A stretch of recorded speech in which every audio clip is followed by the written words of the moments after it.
This conference will now be recorded.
Turn this. All right, I'll call the Madison County Board of Supervisors Budget Work Session number 2 to order. As always, would you stand and join us in the pledge and a moment of silence? I pledge allegiance to the flag of the United States of America, to the republic for which it stands, one nation, under God, indivisible, with liberty and justice for all.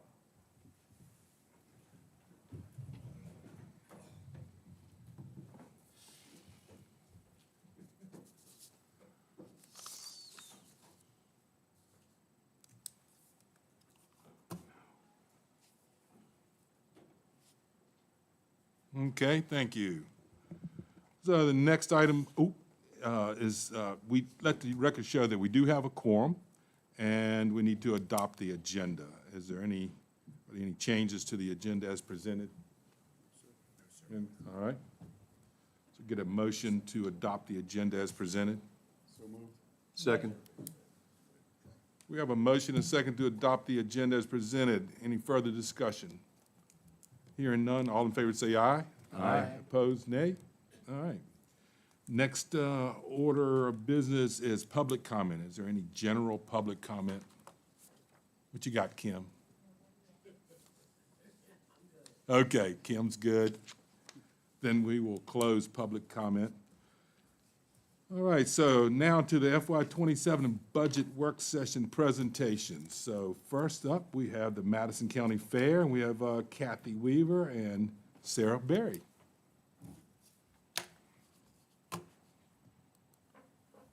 Ladies? Good afternoon. First off, I want to thank you all for having us here today. And for those who do not know, I am Sarah Berry, better known as Essie, since we're in Madison County right now. And I am, I know, Thank you. it's like, who is that? And I am the chairman of the fair. And then Kathy Weaver is the treasurer, so she keeps all of our money in line and everything. Start off, the Madison County Fair this year is July the 15th through the 18th. And the theme is give them something to talk about at the Madison County Fair. Fair has been around for many, many years, probably if you really got down to it, over 100 years. But for it to be the fair that we know now, it was incorporated in 1990 from Madison County days to the Madison County Fair. So what we're functioning under right now has been around going on 36 years. The fair is over 4 days and is full of activities for any and everybody that you could possibly think of. We average between 8,000 and 10,000 people on the fairgrounds over the week that we're there, over the 4 days. Depending on the weather, of course, and we have no control over that, between rain, storms, it could be just anything, but we've been doing and been very fortunate with all of that over the past few years. This year, to let you know what we're planning on doing, once you get into the fairgrounds, all of the entertainment, with the exception of the carnival, is free. Everything that you see is free. You pay your admission to get in, and then, of course, the carnival has their armbands that they do. Now, with the carnival, we receive 20 to 25% of what revenue they take in. So that is one expense that we do not have to pay. But we do have to pay for the other entertainment that comes in that we have for people to see, because we've got to have something there for people to want to come to the fair. So this year, we're going to have axe throwing. We're going to have a reptile educational show and pig racing. So, and like I said, all of those are free. We have bands that are going to be coming. We have Dark Hollow, the Deans, Cheap Whiskey, the Hurt Band, and we're in negotiations with a couple other bands to be coming in. All of the bands are local within, between Greene County and Madison. So we're fortunate with that. On Thursday, we're going to we have the kids program that'll be going on the track with the pedal tractor pulls and other things to entertain them. We will be having, on Wednesday night, wrestling, a different group that we had from last year, but wrestling will be there. Friday night, we'll have the bull riding and the rodeo, and on Saturday, we'll have the demolition derby. The carnival will be open all week. The home farm and garden is also open, and then we have the livestock shows. Each of the weekly and the bands, as I said, you know, we pay for those that are there. We are going to have a special, we're in negotiations with them right now. We're pretty sure we've got it booked. There will be a transformer that looks like a Camaro that will somehow, over the course of the time that it's doing its performance, will stand up to be, what, 15 feet tall? So we're all excited about that. But hopefully they will be able to make it there, so we're working on getting them together. The one thing is that, you know, the children that are showing in the livestock barn, the goats, the sheep, the swine, the dairy beef, and beef, they receive ribbons, they receive, you know, belt buckles, I'll learn to talk here, and other, you know, things that whatever the chairman of that specific species says they should receive. And they also receive premiums. First place is $20 and then works its way down. We also pay premiums in the home farm and garden building to the youth that enter for blue, red, and white. And that's like $5 and works its way down. So the youth receive the funds. The premiums that are paid by the fair. So, you know, that can add up to be quite a bit of money when we've got, you know, close to 100 animals in the barn. And also probably close to 200, you know, exhibitors in the home farm and garden building. 1 week of bad weather, or just a day of bad weather, could truly ruin what we have. Maybe if it's in the middle of the week, it would be absolutely terrible. You know, Saturdays are questionable because people love mud and dirt when it comes to the demolition derby. So that makes a big difference. I know last year we had some fears of what was going to happen, but it turned out that we were all right with that. We work in partnership with the Sheriff's Department, EMS, Fire Department, 4-H, FFA. We work with the Boys and Girls Club, the Quilting Guild, Madison Parks and Rec, and the Senior Site. The Senior Site, along with the Boys and Girls Club and Park and Rec, will be coming to the fair on Thursday morning, at which time we will have the Home Farm and Garden building open. Some of the vendors that are there will be open. The livestock show will be going on. I'm not sure exactly which one yet. And then some of the exhibitors that we have will be there. We are lucky that one of the vendors that we've had for many, many years has provided lunch for the seniors. So that's what they come to look forward to. But we probably have 50 seniors from the senior site there on that Thursday morning. And we'd love to have you all come out and join us that day, or any day. If you want to come join us, we'd love to have you there. The senior king and queen are picked from the senior site. We do have a pageant that is on Tuesday night at the fairgrounds before the fair starts. And all of these activities, as I said, they cost us money. And without the generosity of the community, we're able to put this on so that the community will have something to do, something different, something interesting, and be educational for a lot of what is going on in Madison County. Now, we do not own the fairgrounds. The fairgrounds are owned by the Madison Young Farmers and the FFA trustees. So we have an arrangement with the Young Farmers and the trustees that during the week of the fair, we pay all of the utilities out there because we're the ones using them. We have someone who comes and fixes things like the electricity or the sound system, whatever might be needed. We're the ones paying for that because we're the ones that usually are using that. There might be an event they have, but they don't use the sound system for that. And the fair is a community. As I said, it does cost. We run over probably $100,000 to put a fair on. So that's why with just a couple days of bad weather would really set us back. And that's why, and we have donations and we have sponsorships that we have, and I have a sample of the sponsorship letter that we send out and how much we ask for. So if anyone is interested and would like to be a sponsor or knows someone who would like to be a sponsor, if you'll check our website, you'll see exactly how you go about.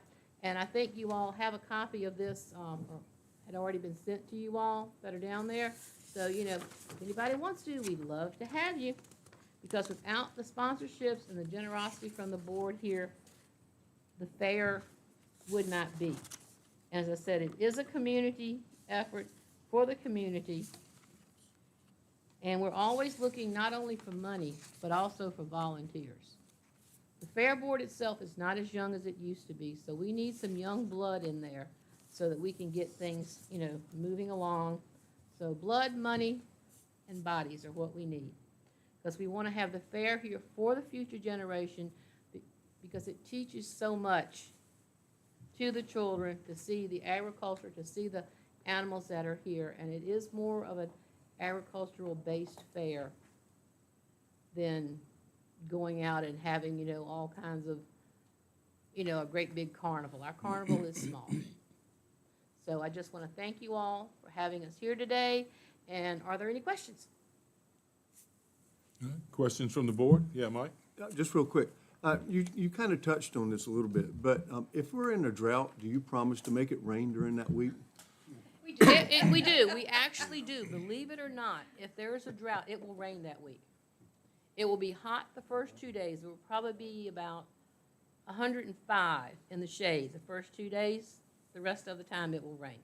Yeah, I've been back there in the kitchen. I know what Yes, it's you've like. been in the kitchen, so you know what it's like there. I do have a real question, though. So being you're gonna give this other stuff when you get in there, that is gonna be free. Did y'all raise the admission to get in this year? No. Okay.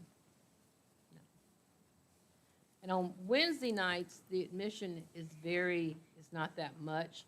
If you are, because the Fireman's Parade is what kicks the fair season off. And anyone who is, whether it's rescue squad or fire, if they're in their uniform, they do get in free that night.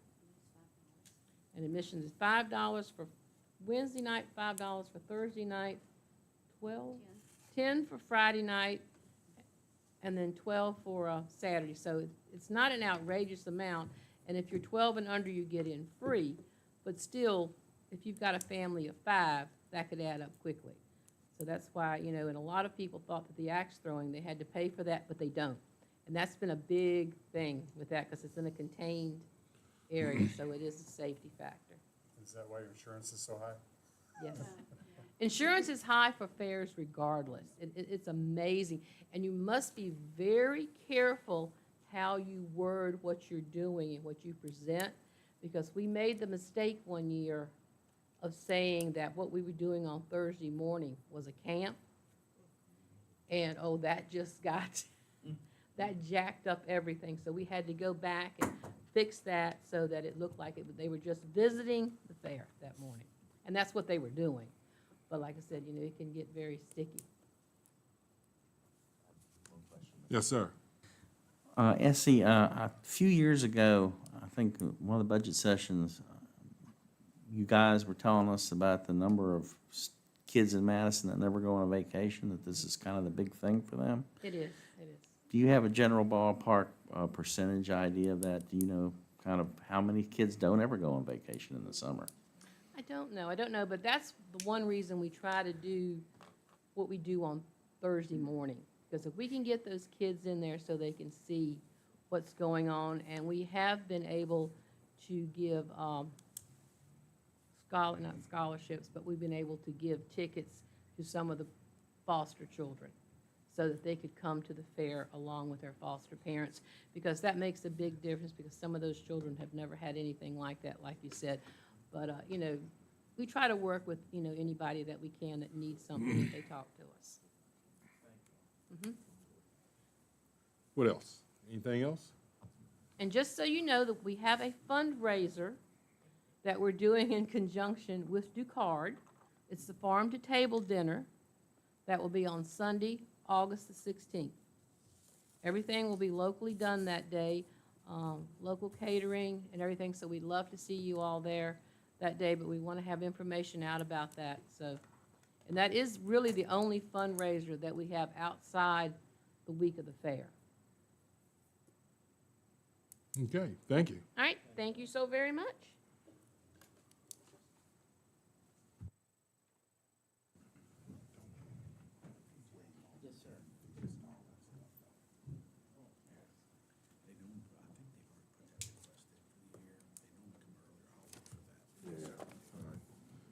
Okay, next on the agenda, we have Skyline Cap, Mr. Simon Fiskus.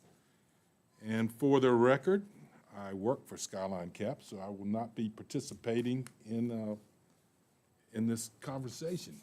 See your swag. You like that? Yeah, I just recognized we wore the same outfit, so.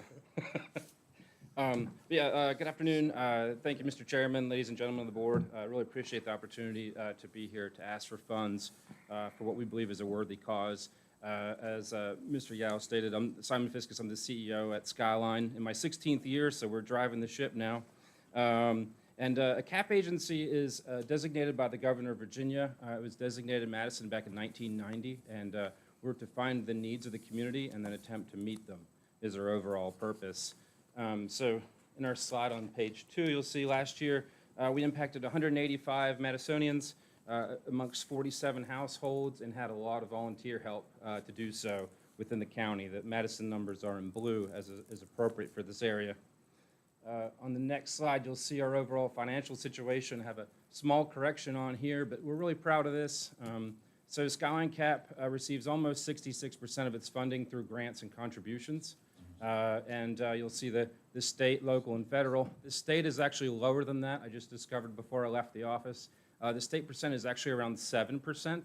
The other 12 to 13% of that is earned income, because one of the things Skyline got into about 16 years ago was purchasing homes and renting them out for profit. So we're up to about a 13% earned income as part of our sources of revenue, which we're very proud of, and that's very unique for a community action agency to be able to bring funding in. In the Thomas Jefferson Planning District, for example, there's only 2, and we're one of 2 that have that caveat to us, and we're growing that every year. Last year, we brought in over $500,000 of program income to help support the cause on our own. Then we move to the services in Madison. So you can see here the services that we provide and the amount of money that we use from the county towards those causes. The first one is the housing department. We own 10 apartments here in Madison, 30 units overall. So some people may live in the neighborhoods of Green or Orange and then travel back and forth to Madison for work or whatnot. List the apartments that we own here. We also provide housing assistance to 20 families in Madison. That equates to bringing in around $160,000 a year into Madison to those landowners, and therefore they're paying those land taxes with those proceeds. And that's keeping those families in stable housing, which is revisited every year based on their income, and it's a real strict on if there's any damage or whatever to those units. They do lose those vouchers, and they lose them for life. They're not allowed to go back onto a voucher again. Housing counseling, we counseled 10 families, so there's 27 different housing counseling topics that we have CERD HUD housing counselors right here on Main Street in Madison. They have 27 different topics that they go through with families that come in to help them from anything from credit repair to mortgage payment to simple budgeting. And so we had 10 families go through that program over the last year. Then we have an emergency home repair program, which we repaired 3 homes. These are all individuals or families that own their home, and they're at threat of losing their home if it isn't for a simple repair. So I believe all 3 of these were related to ramps, individuals who have become disabled and can no longer access their home. So we partner with Habitat and several other outside providers to make these opportunities available. We also put in a lot of grab bars for individuals so that they can be safe within their homes themselves. Again, trying to keep them in their home and away from going into any type of assisted living or nursing home environment. So the housing overall focuses on trying to keep individuals in their homes and prevent homelessness overall. Then we have Head Start, which is one of our largest programs. We serve up to 40 low to very low income families. They're typically below 130% of poverty, which for a family of 3 is somewhere around $38,000 a year. So we serve them with preschool ages 3 and 4. And we do education services, we do health services, and family services. That includes parenting classes and help with any social services that they may need, access to food, access to clothing, and such. Then we also have a family support specialist, which you'll see we don't put any Madison County money towards that, but we had 3 families take advantage of that last year. That's for prenatal care for mothers who have become pregnant, for education services in the home, for their health and parenting classes overall. A lot of those are court-ordered for us. They come to us with that, looking for help to retain their child and keep the family together. And then lastly, but not least, is Project Discovery, which again, we don't ask for any money for Project Discovery. We get $35,000 in a grant for that. And that last year went to 14 different middle and high school students who are at risk. They did clear career exploration, so they went to 5 universities, community colleges, and tech schools. Like we were mentioning earlier from the question from Mr. Jewett, a lot of these children are children, surprisingly, who have not been out of Madison. When they go to Charlottesville, they're amazed to see the landscape as it goes through. So this is a coordination with the schools and UVA, who also partners in the program to bus these children to further educational opportunities. Your next slide, one of the pieces I got on the when I was sitting there was quality. So I'm glad I put this slide in here. But this is the class scores. So class scores is a tool that UVA came up with several years ago to go in and calculate the quality of education. And so here you have Madison County's results. In blue, that is the Head Start program that Skyline runs. And in orange, that is the Madison County School System's preschool classrooms that they have. So we put them both up there, both very high quality programs, you can see we're pretty even across all domains. So the quality for both programs is doing very well, according to UVA and the Department of Education.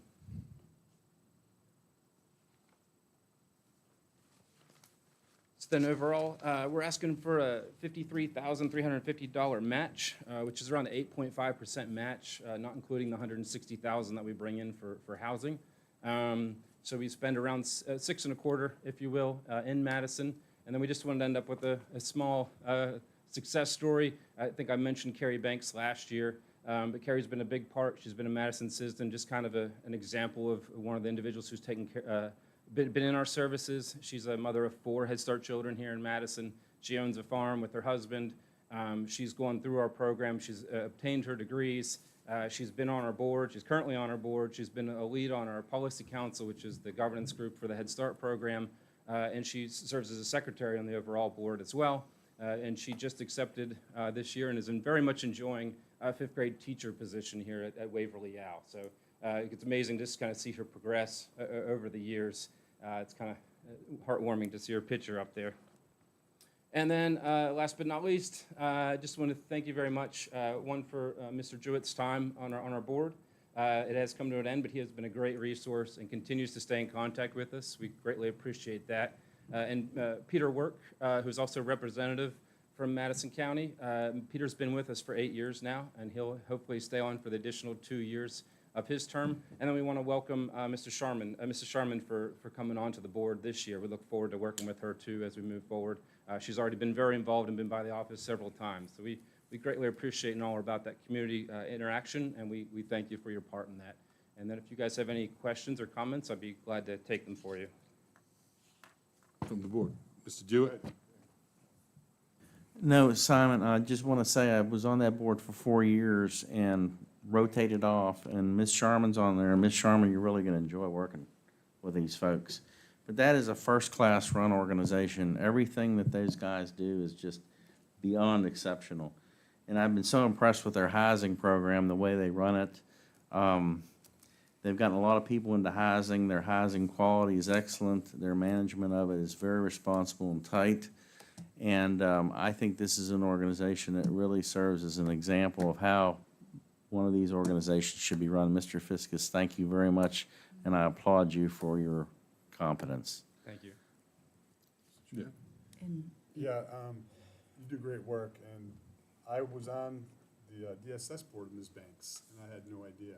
And she is so competent and able, and it was just a pleasure to serve with her. So that's the type of people you help. I'm all for it. Thank you. And I just want to say thank you for the warm welcome. And all this is pretty new to me, but I'm excited about that. But I do have one question here. When you had mentioned that you have these houses, these people evaluated every year, how many, what is the percentage of people that really get to move on, that don't stay in that house? Do you see what I mean? That they get to do that next step? Is there a good percentage? I don't know the percentage, but I would say it's probably very, very low. So the last time anyone got a voucher, got on a voucher for being was 11 years ago. So the vast majority of individuals, and there's 250 over Madison, Green, and Orange that Skyline controls. The 250, I would say about 98% of them are around 70 years old or older. So I see. it's a very, much older population, a high percentage of disabilities who get to that point to qualify for it in the first place. So sadly, due to that, we don't see many who are taking on, larger jobs and able to not need that assistance any further.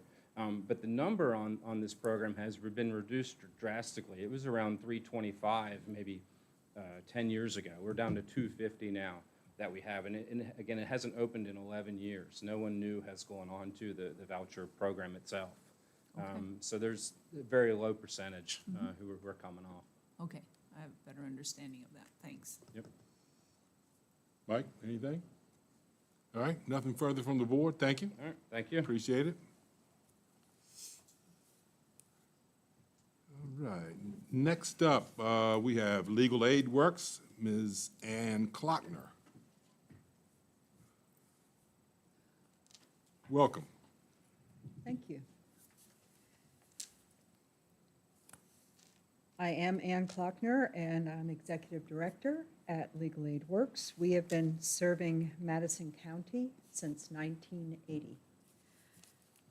I thank you for the opportunity to provide input into the budget process, and thank you for the time you allow me to speak. We are asking for $2,000. We understand all too well the tough choices that are needed to balance tight budgets. That's what we do, and we understand that's what you do. So we appreciate your consideration of that request. We have a 2-attorney office in Culpeper that serves Planning District 9, which includes Madison. We represent low-income people who need an attorney in civil legal matters, such as representing victims of domestic violence, people who need help getting spousal and child support, resolving landlord-tenant and foreclosure disputes. We're the only agency providing this service. In your county, there are over 1,000 eligible low-income persons who could qualify for our services. We help each county government in several specific ways. We take the strain off your social services safety net by lifting clients out of poverty with enforceable court orders of child and spousal support that the clients would not otherwise have won without our legal intervention. We help the county court system run efficiently by helping those who can't afford an attorney. Those litigants who represent themselves slow the system down considerably. And we also assist law enforcement by obtaining civil protective orders for victims of domestic violence. Subsequent violence is reduced by 80% when a protective order is in place. We leverage the financial support we get from this county to provide legal services that benefit your citizens. In the last fiscal year, 28 of your residents were assisted by our small staff of 2 lawyers, with awards and avoided claims totaling over $11,000 that were directly affecting those 28 residents. We are the go-to resource in your community when low-income families need to know their rights in civil legal matters. There are likely going to be increases in eviction and foreclosure matters, garnishments and protective orders in the coming year. So your support would enable us to reach your constituents with this vital information. If you wish to provide good constituent services by referring appropriate residents of this county to our office, your best way to do that is to refer them to our website, which is legalaidworks.org. In that website, you will find lots of resources, including our housing guide. It's published every year and put onto the website. It's in English and in Spanish. And it walks people through their rights as tenants in Virginia. What are their rights? What are their responsibilities? What can the landlord do? What can the landlord not do? When does the landlord have to give me my security deposit back? All kinds of things like that. And it also lists at the back all of the available housing options we know of in this community. So it's a wonderful resource that we provide every year, updated as the laws change. I have brought along brochures, which I can give to you today so that you'll have something that you can actually hand to your constituents when they come to you with civil legal issues that they need to have resolved. I come here every year in the expectant hope that maybe you will see the value of our services to your constituents, and I hope that you will consider our application favorably. And I'm more than happy to answer any questions. Okay, thank you. Who has questions? You got one, Mike? Yeah. All right. So, other than through the website and through your brochures, how would another person know how to get a hold of you, or that your services are available? Sure. So lots of folks at the courthouse will refer people. So when the court clerk sees that deer in headlights look, they'll say, have you ever heard of legal aid? Why don't you call them? So we get referrals from the courthouse.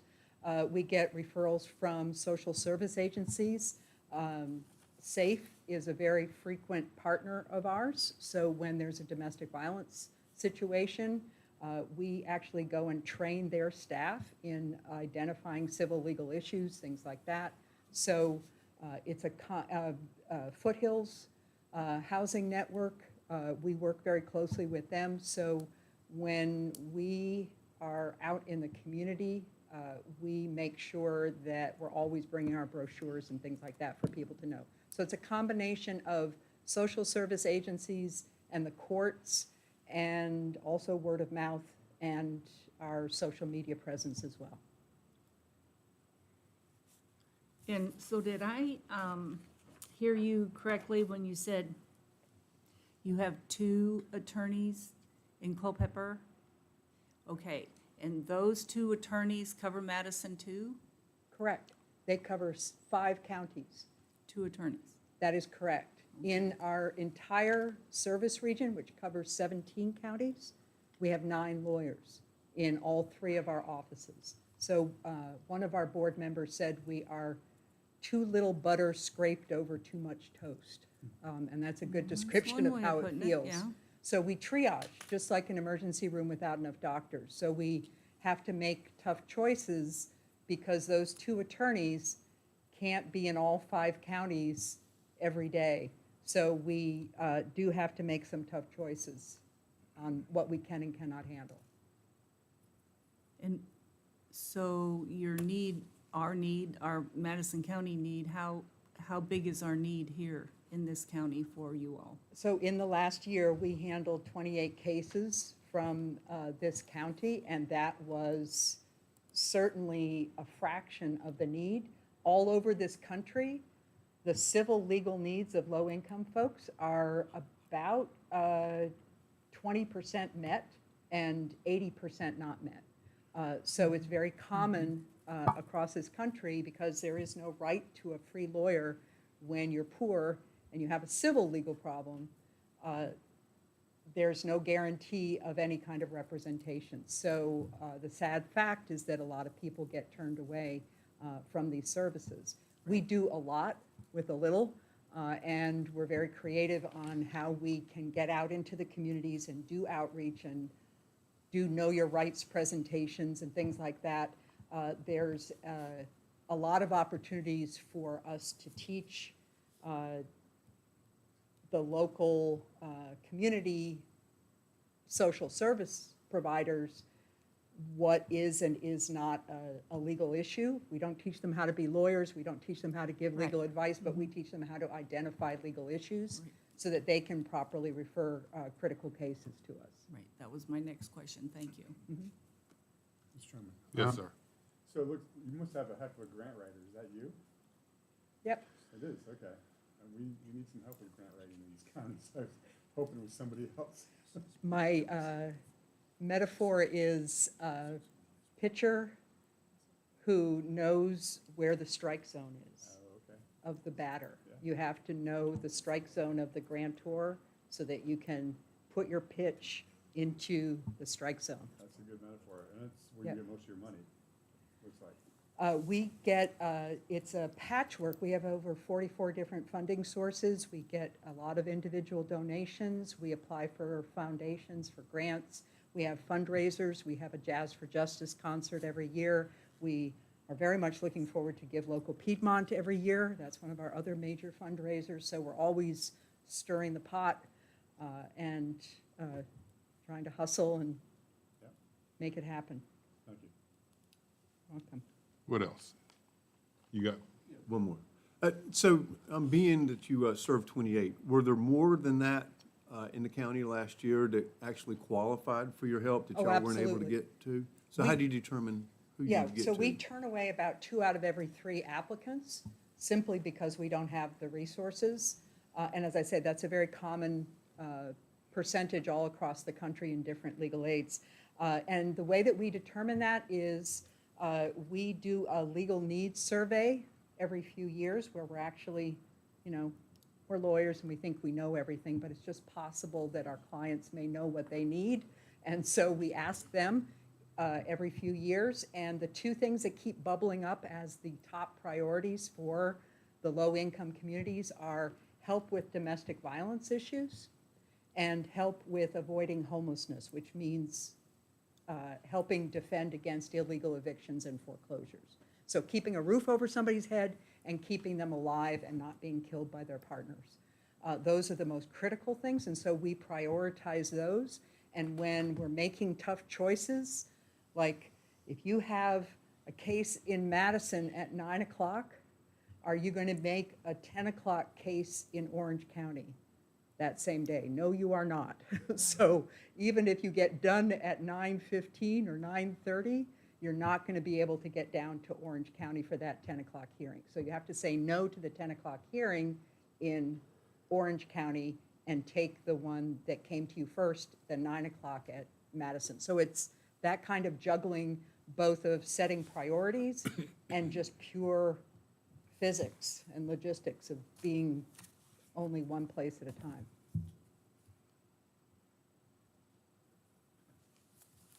Yeah, I got a couple. So I noticed on your financial statements, your balance sheet, you have accounts receivable on there. So you must do a fee for service in some fashion. What is that? Do not. Once somebody is eligible for us, they do not pay us any money. We don't have a sliding scale or anything like that. Well, You're what- either eligible for us or you're not. What is the receivable? The accounts receivable are probably from the litigation that we do. If we have forced a landlord to pay damages or Okay. something like that, we have to keep track of that, and that's in our client trust accounts. So I think Got that's it. what you're seeing in that. Okay, yeah, it was a substantial amount. And you all are using, so the folks that come to you are income eligible? I mean, Correct. according to the federal poverty guidelines. Well, at Skyline Cap, we fight this all the time. The federal poverty guidelines are based on $7 an hour, whereas the minimum wage in Virginia is 12-something, 12.20 or whatever. So qualifying for a Head Start program with Skyline Cap or with something like this is very tough so how do you So there's- negotiate that? Sure. So under most guidelines for legal aids, it's at or below 125% of the federal poverty guidelines. We have several grants that have allowed us to go a little higher, up to 200% of the federal poverty guidelines. And I can assure you that somebody who is 205% of the federal poverty guidelines can also not afford a lawyer. So it Sure, isn't. absolutely. And we could set it 200, 300, and we still wouldn't be meeting the need, and we'd still be turning away even more people. So when we set it at 200, it's more like an acknowledgement that it's a control of our intake, because we just would be overwhelmed if we set it higher. But it has absolutely nothing to do with whether somebody actually can afford an attorney if they are above our guidelines. So that's the reality. Same way with housing, same way with heads, all that stuff, yeah. You bet. All right. What else from the board? All right. Yeah, you could leave us with those, leave them with Kim, I guess? Would you take those, Kim? We'll get 'em. Okay, thanks. All right, next up, we have Rappahannock River Basin Commission. You're gonna.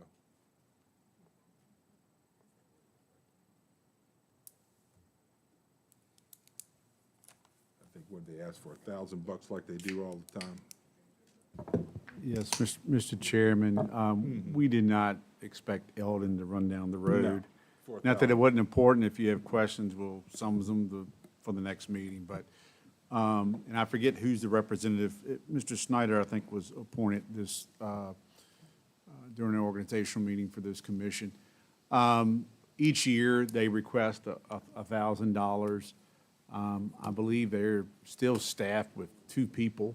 Mr. James is the executive director, and I forget who helps him with his programming and meeting setup. So $1,000 is their request.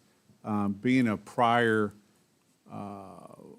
commissioner on this committee myself, when I served, I would dare say, and each of you who have had experience, please speak if you so choose to do so. There's a lot of value in there. They do a lot of work when it comes to TMDL, as far as Chesapeake Bay and protection. There's also some program updating if there is anything that's going to be coming down through DEQ. You'll get presentations from them. NWS has been there before when it comes to rain gauges. They help facilitate that program, so the rain gauges that we have around the county. Madison County was actually ahead of that curve, I think about 10 years ago, when we did our part of updating the gauges, and counties follow suit probably about 3 or 4 years later. So as you can see, $1,000 a request. We're happy to try to answer any questions, or any questions we can't answer. We'll take that back to Mr. James for follow-up. That's all I have, Mr. Chairman. Yeah, thank you. Yeah, since I've been doing this 6 years now, and I saw Eldon and them, they're asking the same amount. I didn't want to drag Eldon all the way up here for this, but everybody on this board has been, y'all either saw him in Richmond the other week, or we've been on the emails that end up coming through. He funnels most of the stuff to RRC. RRC funnels it to us. That's on his consulting side of the house. Right. That is true. But his value, transcends But I would all think that there's some overlap there Yeah. as well, Mr. Chairman. So any questions on this one? Okay. Mr. Jewett, anything on this? Yeah, okay. Very well, then we'll move on to Hospice of the Piedmont. Ophelia Lenz. Hi there, how are you doing? Can you hear me okay? Yeah.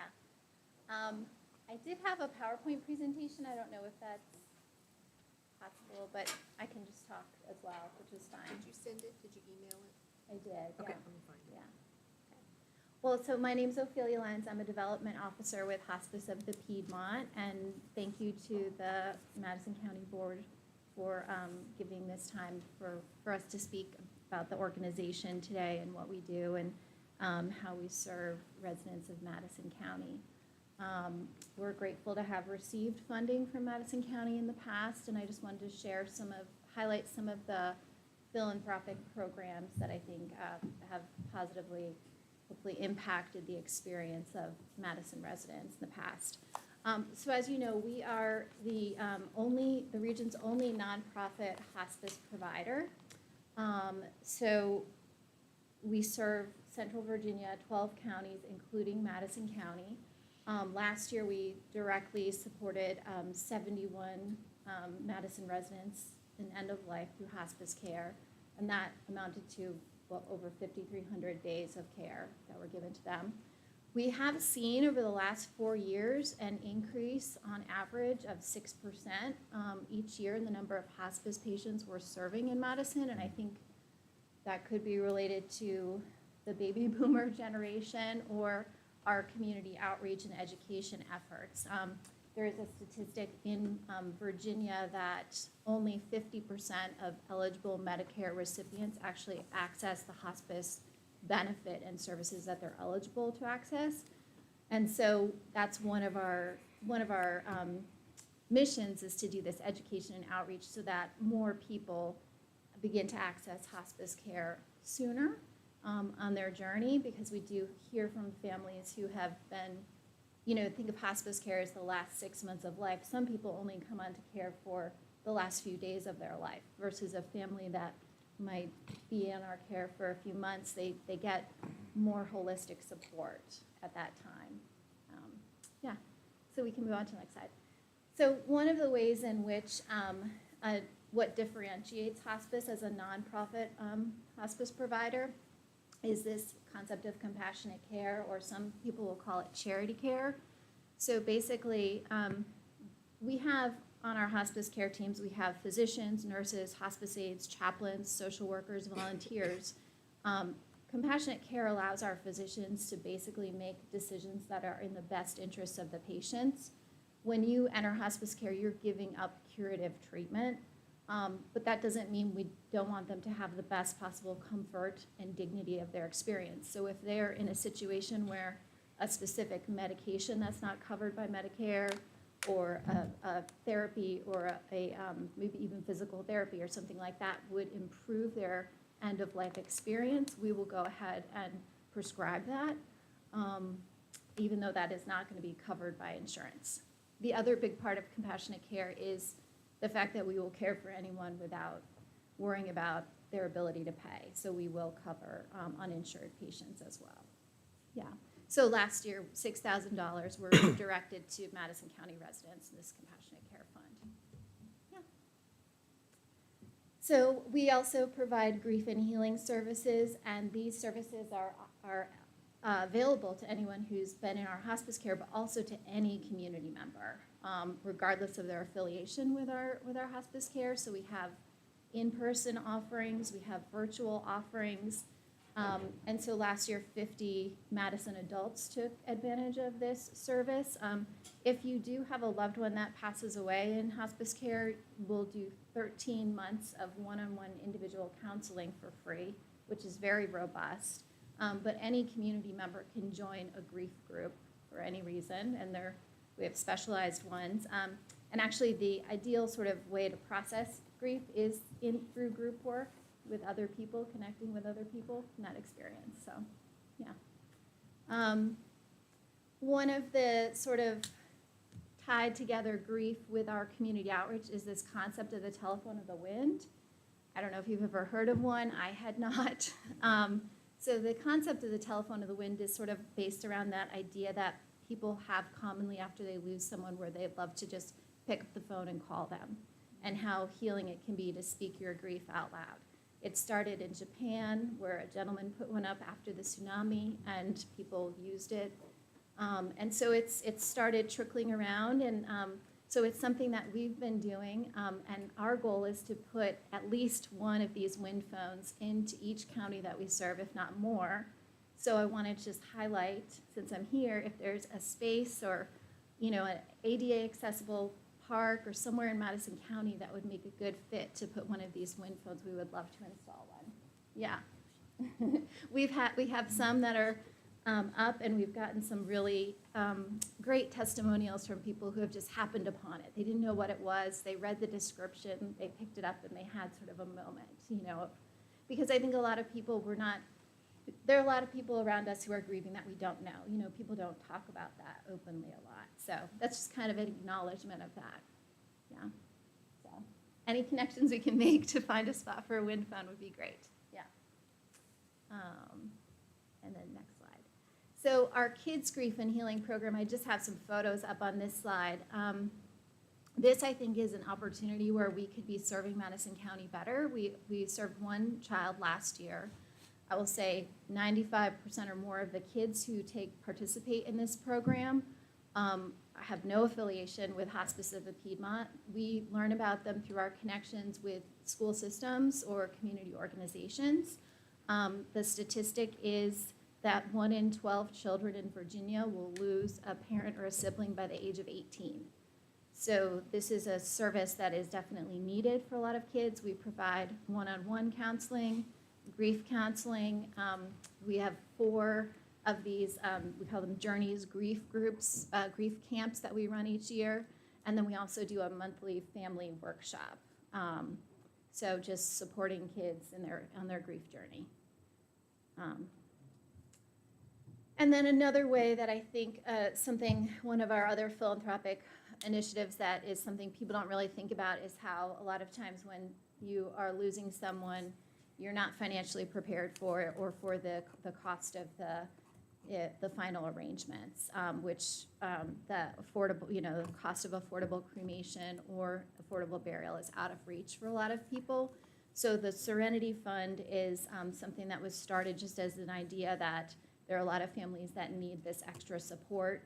So our social workers will identify people who could qualify for the Serenity Fund, and we give out $1,000 financial grants. So most often that goes towards an affordable cremation or burial, but sometimes it's used because someone is back on their rent, or in order to stay at home, they need to get their lights turned on. They need to pay their phone bill or that kind of stuff. So we can use it for that as well. And we have used it to put in an air conditioning unit in the summer for a family, or build a wheelchair ramp so that they can have their loved one at home. So since it began in 2022, I said 5 Madison County families have received grants through this program, totaling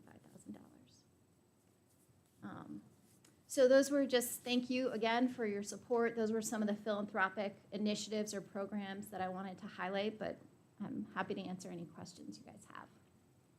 Yeah. Okay, questions from the board? I don't have a question, but I do want to say thank you. Thank you for the work that you do. I know personally that we've received the benefits from you all, and not just one time, but many times in the people that we love. And I just want to say thank you for that. And I think that the grief care is essential, and that's good to know about because I didn't know that part. And also those wind phones. I'm thinking that I knew a gentleman whose wife had passed, and every day for 1 year he called her phone and talked to her. And I just am like, so any helps that we can give people to get through the grief stage is magical. To address that mental health. And, absolutely. Yeah. Thank you for So your thank kind you. words. I think a lot of people don't everyone can sort of intellectually understand that hospice is important, but when you've gone through it with loved ones, family members, that's when it really hits home how And it's vital hard the to give service into is. that, and the people don't have to be dying in 3 weeks in order to have the hospice. Yeah. You know, and it's hard to. It's a scary word. No, it's for time. people. Yeah. But I just Yeah. appreciate your help. Thank you. Yeah. Yeah. What else? Yeah, Mike? So you're saying in what you said earlier, that you're the only nonprofit hospice provider. Are there other hospice providers as well that are in the area now? Because There are for-profit hospice providers in the region. And then if you go up towards Northern Virginia, there's a nonprofit hospice. And then over in the valley, there's another nonprofit hospice. But we're the ones serving the sort of central Virginia region. Yeah. Mm-hmm. And so, the main difference is these philanthropic programs and extra support and offerings that we offer to families. It's far more robust. Yeah. What else? So, Ms. Lentz, we have 2 representatives from our Parks and Rec here. We've got, so yeah, if you would, Okay. Thank you. which might be a spot for the wind phone, if you all Yeah. talk about that. Yeah, we so. would love to do that. We've even had some kids who are doing the wood shop classes, build, because you can, when you want to do one, you can kind of design sort of the look of how you would like it to appear. And so we've had them working on doing the woodworking aspect of it, which is just another neat thing about the project. So, yeah. Okay. Thank you. Yeah, that's right. Okay, thank you very much. All right, thank you.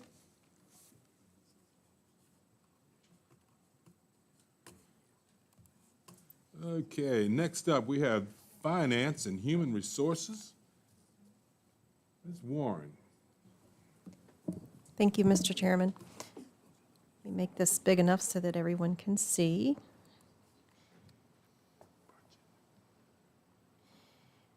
All right, on the screen, I put our proposed FY27 budget for finance and HR. We don't have a separate human resources budget because human resources is really just one person, so we kind of combine everything here.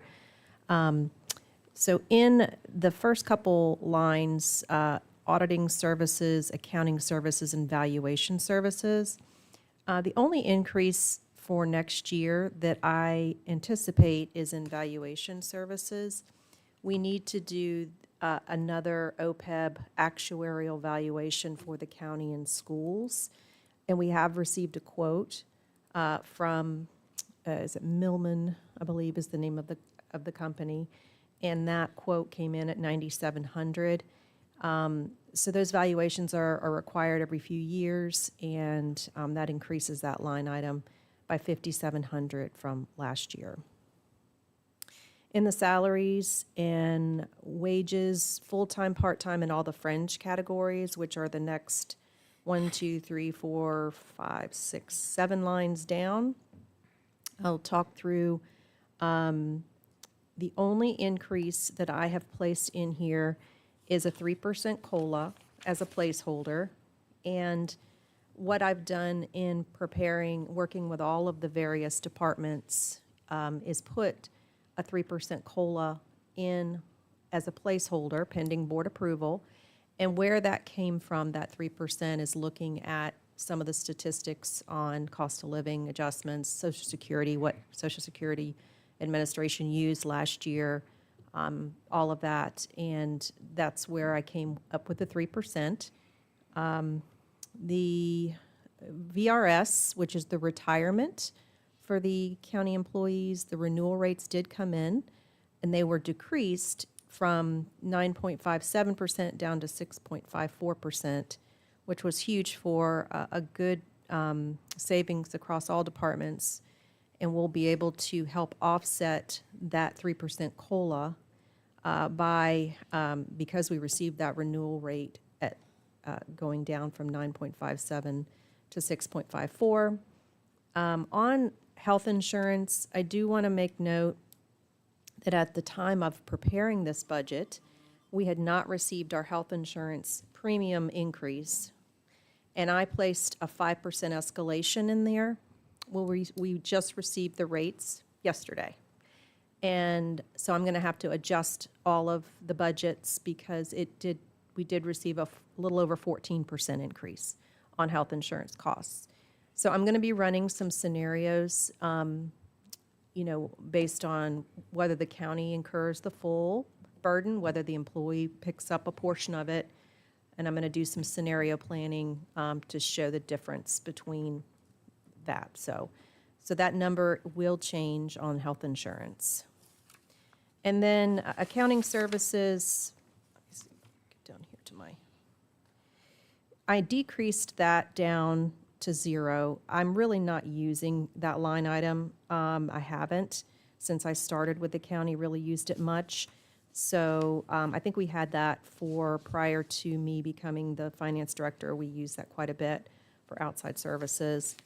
And then the only other one, software and equipment, I increased that. I'm starting to use Smartsheet a lot more and Dynamic View for budget planning and a lot of other dynamic views we do for collaboration amongst the teams. So that subscription is a little bit more expensive to have the dynamic view. And then I was able to decrease office supplies by $1,000. And I increased HR is asking for, they have their compliance posters, so we had to increase that line item for books and subscriptions. And then the last one is leased office equipment. We do have a new copy machine lease that we anticipate having to get next year, that we split the cost amongst a couple different departments. So overall, $11,023 increase between FY '26 and '27, which is a 2.3% increase. $6,000 of this increase is due to additional valuation services needed, and that's the OPEB actuarial services. The remaining increase is basically the COLA related in the Dynamic View subscription. And I'll take any questions. All right, questions? Yeah, Jennifer, can you tell, what is the OPEB?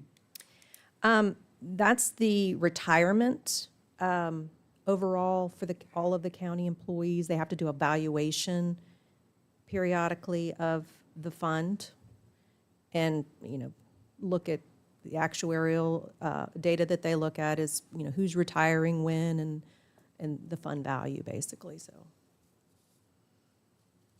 Yeah, quick question, Mr. Chairman.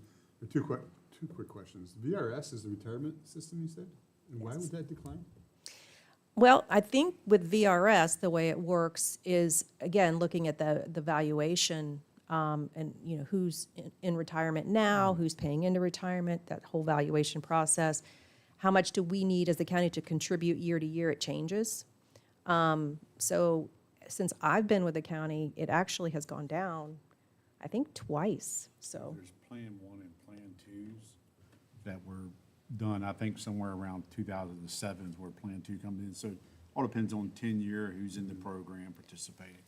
And then my other question is, the health insurance, it's gone up everywhere. I mean, my wife's company, that's how we get our insurance, I think it almost doubled. So they had to shop it out, and they went with another company.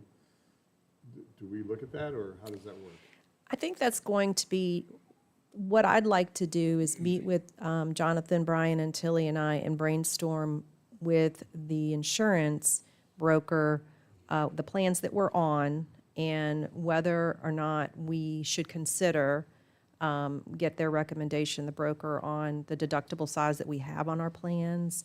I do think we will have that discussion now that we have the renewal and we realize how much higher it is. So that is definitely something I always recommend, at least talking to the broker and looking at options on different plans and looking at the cost share aspect. How much of it are we making an employee-only pay versus? Yeah, I mean, we were able to with my wife's company, and they're a lot smaller, probably, they're, I don't know, 150 employees or something, but they were able to keep the same benefits and the same costs by going to a new company. They went with Aetna. I don't think the customer service is as good as Blue Yeah. Cross Blue Shield, but it's the same cost for us to pay. Yeah. But just, No, I agree. I think every few years, it's definitely something to have that discussion with the brokers and see what other plans and options and companies even we Because I should think consider. Our employees have to pay more out of pocket or something. If we Yeah. can, across the board, be the same, but drop Yeah. that cost. Yeah. I don't know. The only other variable in that, we'll definitely want to talk with the schools. We pool together to try to maximize, savings, if you will. I think there are 300-plus employees. We're a little over 100 employees across the board. So definitely, whether we were to go at alone or stay with pool, shopping it out makes sense. Well, the other big thing on that too, which we've done at Skyline, is finding out who is still in network, okay? So you switch providers, and it's like, oh, now half our people in Page County, their doctors are not in network anymore, so that's also something that has to be factored in. Let's see, what else? Anything else? Okay, very good. All right, thank you. What do we got here? Next up, Parks and Rec. If you would introduce yourself, sir. Man, it needs no introduction. My name's Jerry Carpenter, and this is Lindsey Von Herbles. We want to thank you all for everything you've done for us over the last, 14 years since I've been here.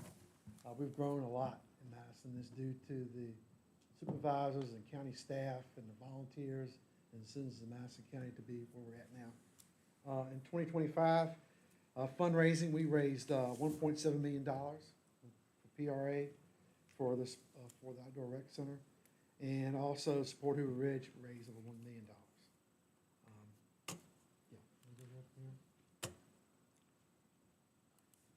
For those of you who are new, I'm not sure if you've seen some of the pictures of the outdoor recreation center that's coming to Hoover Ridge. We've had some tremendous progress in the past year. We broke ground last April. We now have asphalt out on courts, the hockey rink. The playground equipment was delivered in December, so that should all be moving forward in the next few weeks. We've got big stuff going on, and a lot of what we have been working so hard for in the last 5 or 6 years was to build this big outdoor recreation center. Looking at our budget and our requests for this year, we are asking for an additional 81,000.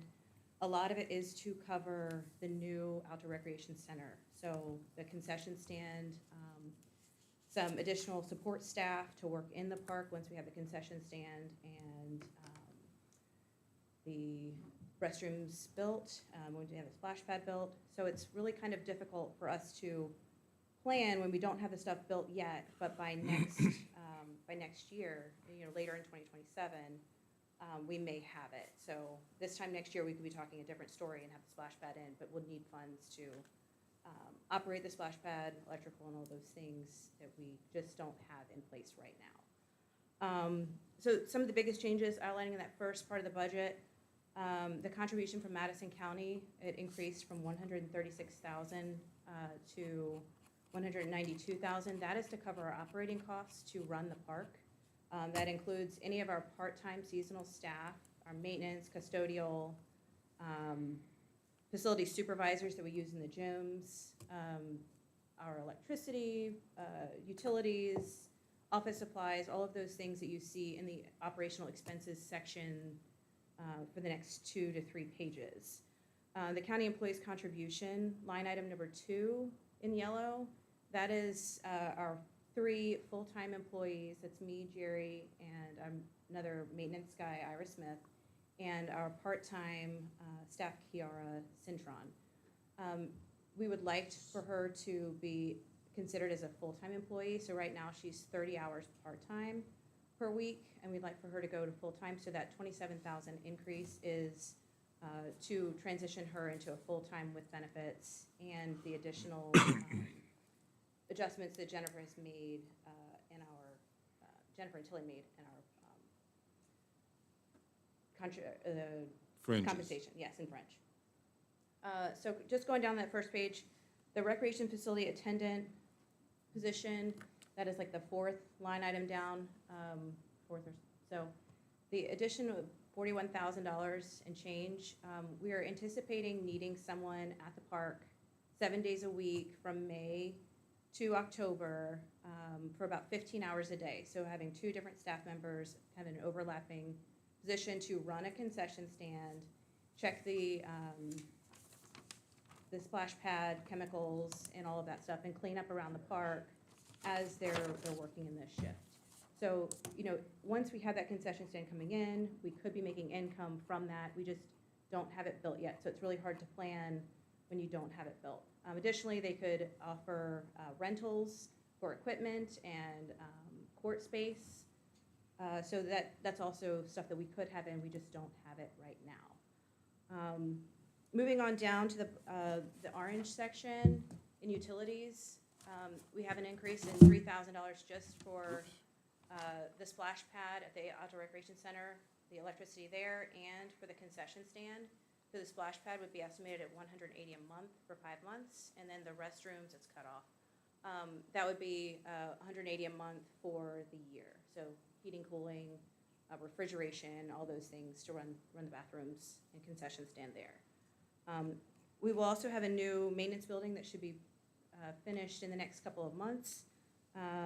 So we're bringing back the electrical for that. Moving on down to the next item, the splash pad. We're anticipating probably about $6,000 in change in splash pad costs. But again, unless it's, unless we get some of these things built this year, which it could happen, it's just not really sure how likely. It's just where the funding is and where the build is. That could be in by August, but it could also be in by next May. But those are what we're anticipating this costing for a year of running the splash pad, 5 months out of the year. Moving on down, most of what we have, everything is staying the same. The only thing that really increased was our electrical usage. Everything to run our park, we're pretty much staying the same. No real changes other than the staffing and then some of the utility costs. Do you have any questions? Do I? So the recreation, the concession stand, is that just gonna be for the, is that for the baseball field? Is that, where's that gonna be? So that'll be right at the recreation center itself. So in that area where the courts, the splash pad, playground, it'll be right there as you walk in. So people can come from any other area of the park there, use the 4 restrooms that we'll have, all ADA accessible, and be able to pick up stuff from there. But it would be run by Parks and Rec unless we rent it out for somebody else to, or contract it out for somebody else to run. Our other concession stand that we have at fields, the softball fields 1 through 4, our sports teams run those, and so they get the funds from those. So this would be something that we could provide, food, snacks, sunscreen, drinks, swim diapers, laugh, but that's gonna be one of the things that we would wanna provide. Equipment for people to check out, you know, basketball or pickleball. We wanna make sure that people are able to use the facilities that we have. So if we give them stuff to play with or use, they're less likely to find other things to damage. So Did I hear you say you were gonna need to hire somebody to run the concession stand? that would be the park attendant person. So Is that part-time? yeah, so what I'm looking at is just like our seasonal, like summer camp staff, having, you know, teenagers in there to work, one mostly during the day and then an overlap in the busy periods. So over a 15-hour period during the day, having 2 people work in 7 days a week. So like we opened it 8 in the morning, like they would go in and clean up at 8. Most people wouldn't get to the park until 9, and then close it down at 8. So the concession stand would be open through that time. If they need to go in the park and pick up trash around the outdoor recreation center, they could do that, just lock up the door, check the bathrooms, make sure those things are staying clean, check facilities, sell stuff in the concession stand. So just one person with a slight overlap in time per day, all summer. So that would just be from May to October. I don't see any more extensive use outside that splash pad time in the summer.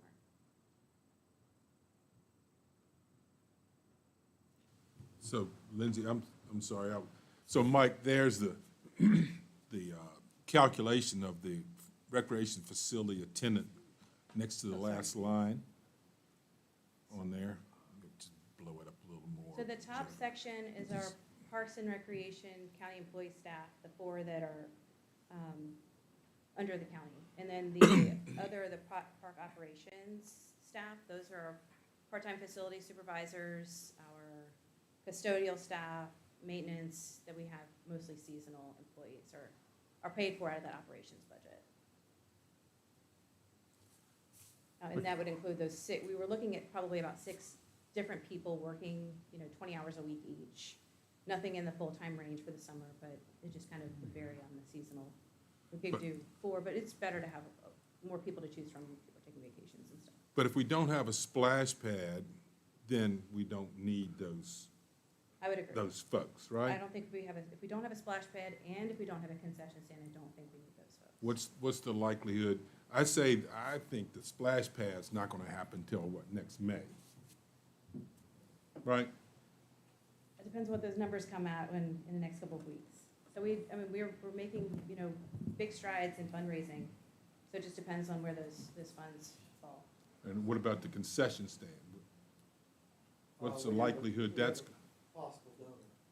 Just for materials, so, yeah, it's just, no, I'm getting to, when are we gonna need to man those or, you know, put a body out there for that? Mr. Yao, if I may. Yes. The current contractor right now is working a change order to see what the prep is gonna need to be for the splash pad. The PRA at Sporting River Ridge have the money for the splash pad to purchase it now, but we need to identify what we need to do out in front of it, grade work, plumbing, we gotta put a grinder pump in, run an electrical to it, all those things. Once we determine that, we'll then determine if we have enough for the splash pad, which we know we have, and for a change order for that and lighting. So we're playing a game with that right now to figure out what exactly we need and what we have. If all those pieces fall into place, you could have construction completed by the end of the year. If the money is there for all pieces. By the end of December? Correct. Okay. So we don't need any help this, until, for FY '27, we won't need any help in attendance until May. I think that's pretty safe. Okay, so I've gone through, and I mean, I was talking to Lindsay about this the other day. I identified $51,000 worth of expenses that were associated with the splash pad, you know, with the electricity and the attendance and stuff. So if we take that $51,000 and we only allocate the part for next May and June, then, you know, that's a number, which I didn't do that yet. But I think it would be the majority of it. 20,000 total probably Huh? for that. If you're dividing that 51,000 over the 5 months that we would be operating that, I would Right, say so we about- need about 20 instead of 51. So there's 31,000 could come off of this, I think. Can I ask a question I didn't Yeah. think about asking prior? Insurance, is the insurance premiums going up in your budget for the overall, or is that something we've even explored with Tilly yet? I don't think we've explored that yet. I think we need to have that discussion, and my thoughts is being that even though they're managing its own county's property, you're talking about the actual assets itself.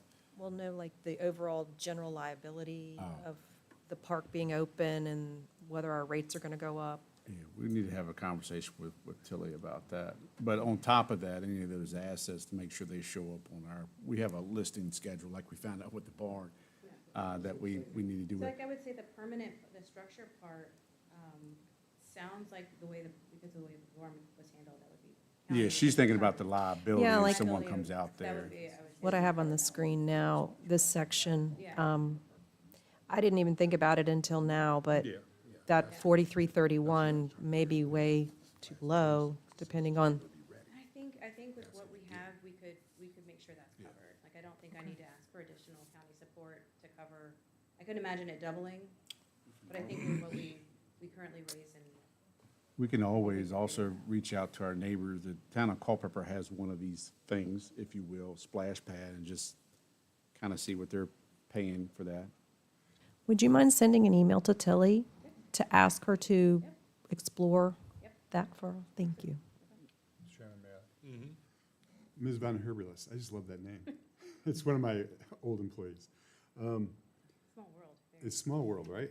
Yeah. So, question, if the concession stand, can we get that up and running before the splash pad, and that brings in some revenue, or that would service the other people that are in the park already, for the Frisbee golf, or the whatever, the soccer I field? think it's just kind of where the money has fallen.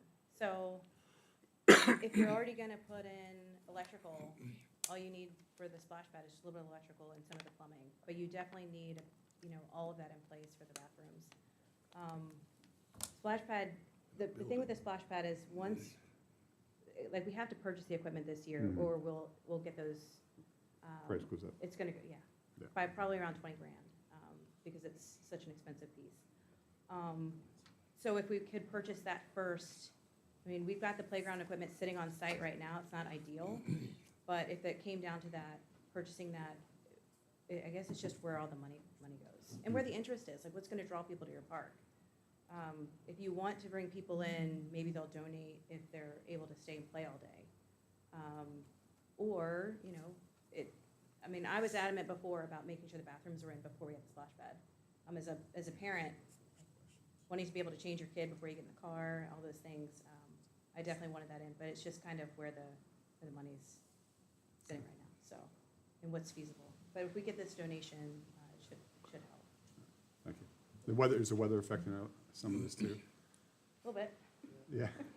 Yeah, we have some grading work to get done and some drainage to put in before the playground gets built. So that, can't be really much fit before we get to that. But we're ready. Thank you. So the other question I had, I was looking at the financial statements, and it looks like you all brought $29,000 forward from last year, from FY '25 into '26. What do you think you're gonna take from '26 into '27? Hopefully nothing. No, No, the reason we had that much was because we had the ADA walkways that we had been saving for. I think the county put in about 25 grand. We had about 25 grand a year for 3 or 4 years that we carried over to build these walkways around the baseball and softball fields. So if you go to H1 through 4, there's now asphalt pathways going to each dugout from the concession stand, which was required by our building permit when we had the concession stand built and finished in 2020. So we were really far behind on the ADA accessibility. So that's what we were carrying over. And the other thing, the Parks and Rec took a hit last year because when the Red Barn went down, our picnic shelter, which is a huge money maker, was now being used to store all the equipment. So when do you think, when are we gonna have that thing ready? 6 weeks. In 6 weeks?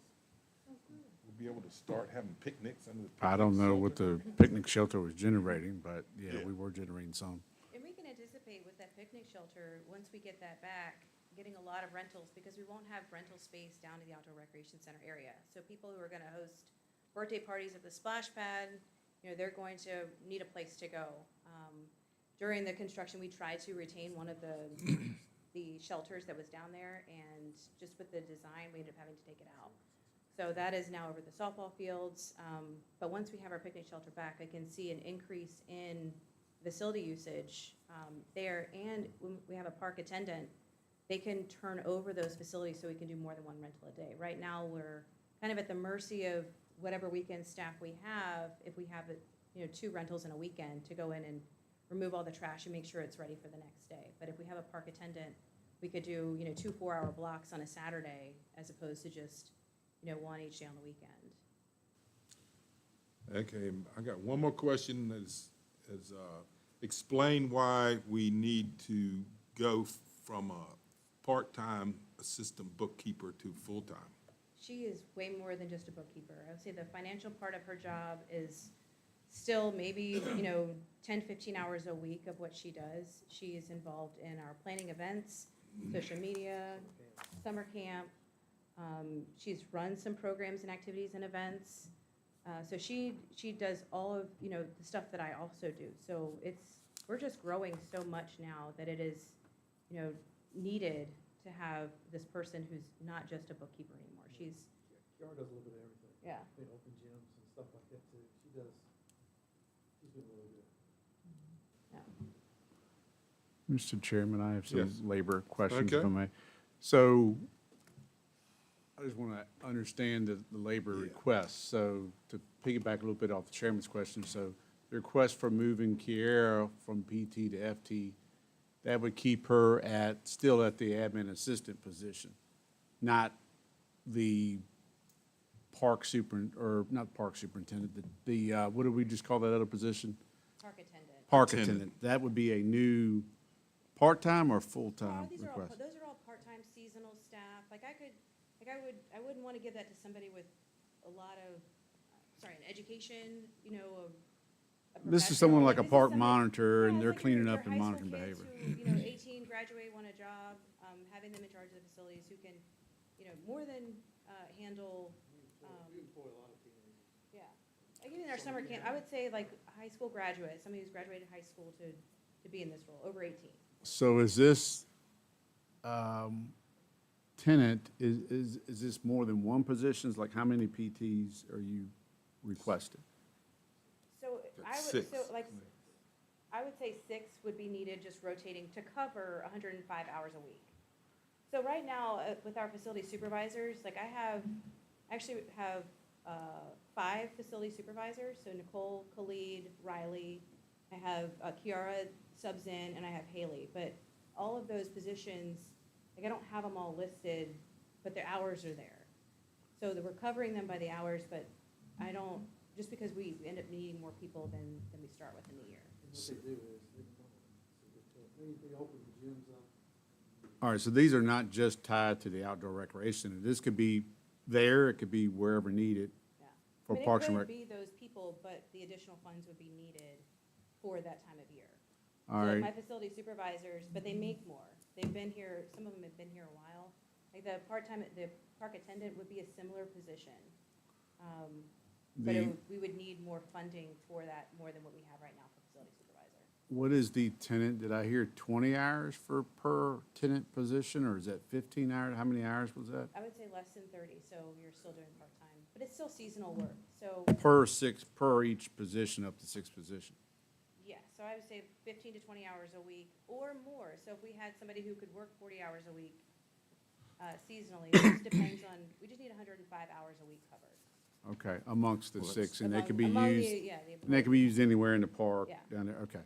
All right, because that got me questioning, when I looked at the 24 hours, or, excuse me, 24 weeks, I was associating that with the splash pad, and I'm like, well, why is the splash pad open for 24 weeks? That seems, That's May through October, so May 1st. we're gonna run a through splash pad in September May and 30th. October? I mean, a lot of them are open longer than Memorial Day because it's not cold water. It's just, recirculated water. You're not submerged in it. It's not freezing out in May. Sometimes it's really hot. So I think some of the pools that we've, like Charlottesville, they open theirs earlier than Memorial Day, and then close in September. So I think it just depends on use. If we have a huge homeschool population, so it depends on how, who's using it and what we can afford and what we can provide for our community. That's kind of where I was getting at too. We kind of control our own destiny, with cost and staffing, so Yeah, and if we don't have we need it, to we don't narrow have that it. down, say a June 1st to September 1st or something, to get you kind of a sweet spot. Well, people are gonna be so excited about it come May 1st of next year, when, if it's open May 1st, they're gonna flock to it. And, getting there before, getting things running before school is out might be really beneficial, so that we can work out any of those kinks in operations before, the summer influx comes in. Okay, so 6, is it, yeah, so 6 tenants and then the 1 conversion of the PT to the FT, correct? Yeah, those are the big things. All right, thank you. Yeah, so if you got 105 hours divided by 6, that's 17 and a half hours a week, as the math is. So. Yeah, I don't know. I think, maybe I'm with Jonathan. Maybe we need to say the splash pad is going to be open from Memorial Day to September 30th or whatever at some point. But, I would, if we were doing that, I would say open it earlier and then close, Yeah. by August 30th, before kids go back to school, or right after kids go back to school. And just forget September, or maybe go to Labor Day, and then have that weekend, and then close it after that. Because the Okay. use will diminish by then. all righty. Other questions from the board? So that I don't have to go all through this, what kind of revenue does the park produce? And you probably have it listed here somewhere. Depends. I mean, it's from from other concession stands or anywhere? I mean, So,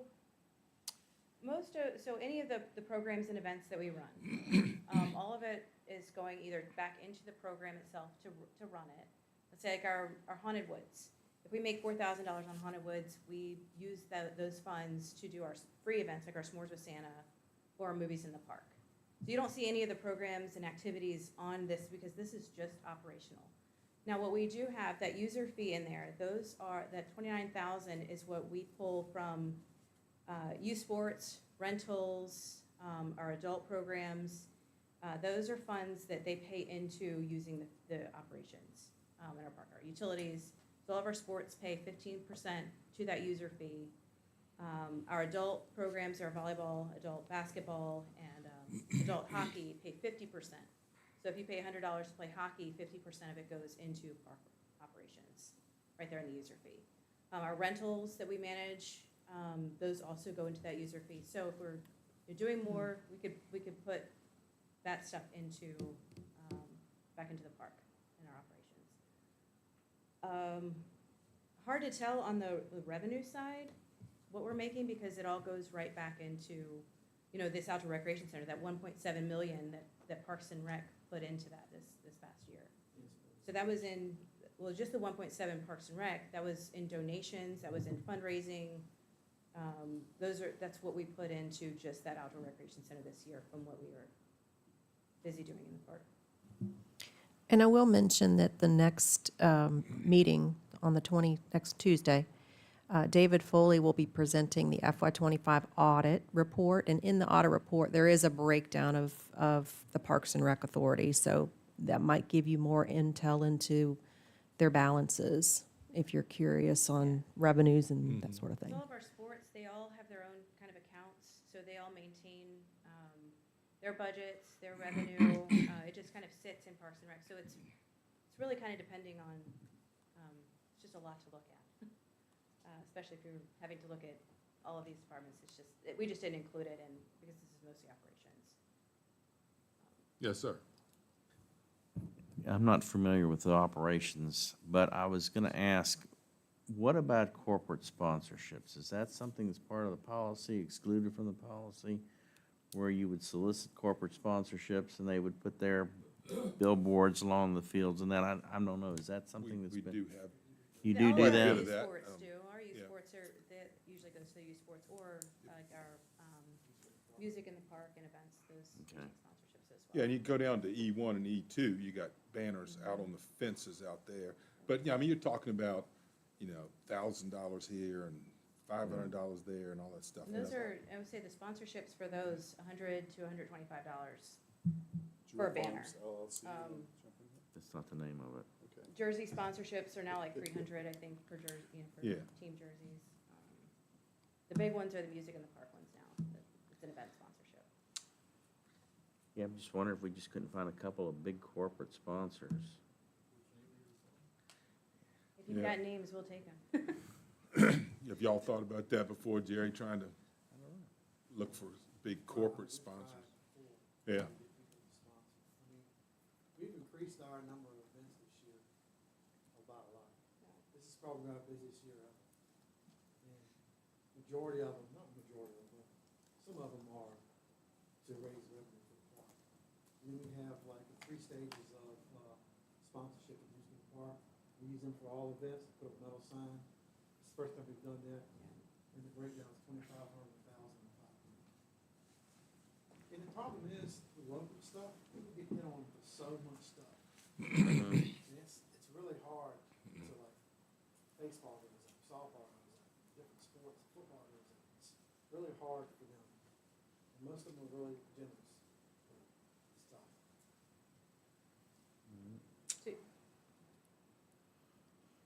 okay. All right, thanks. What else you got? No, it's Anything else? All right. Thank y'all. Well, thank you very much.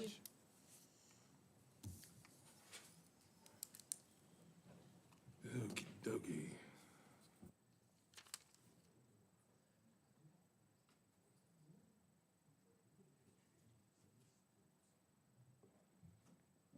Good evening.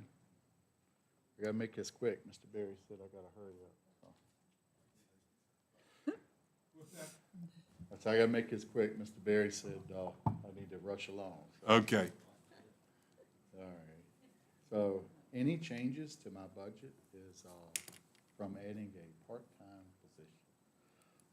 So I'm gonna go through, unless you have any questions, I'll just go through and I'll list what changes I have to my budget. And I'm just gonna focus on those line items, what I'm increasing, not increasing. So the first is the salary and wages, part-time. That is a position that's based on 24 hours a week and plus 1 call. We are hoping adding this part-time position will help offset and decrease the amount of overtime that we're currently paying now. Testing services, this would be for the part-time person to get their rabies vaccine. Training services would be for the academy.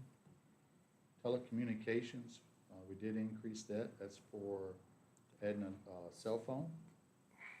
And insurance, insurance, fuel, and vehicle maintenance would also increase slightly for adding a 3rd vehicle to the fleet. Uniforms would go up slightly for uniforms and vests. Lodging and meals, I'm going to try not to use this line item because you have 2 years to have someone certified. So I would try to get them into the Central Shenandoah Academy instead of this Rappahannock Academy. Central Shenandoah actually has dorm rooms. Rappahannock does not. So when they go to Rappahannock, I gotta pay for them to go to stay in a hotel room. And then office furniture, we did slightly increase that. We have to purchase a desk unless I can find a user in the county. And we did add a new vehicle. And this line item is for the new truck, emergency lights, and lettering the vehicle up. So we're not looking to replace. We would keep the third vehicle as well, because mine currently has 149,000 miles on it. The second vehicle has 83,000 miles. And So I that's would the like to touch CIP on and somewhere. explain, For how much? you did get a copy of my narrative explaining why I'm asking for a part-time position. We've had this position similar, 2019 to 2022.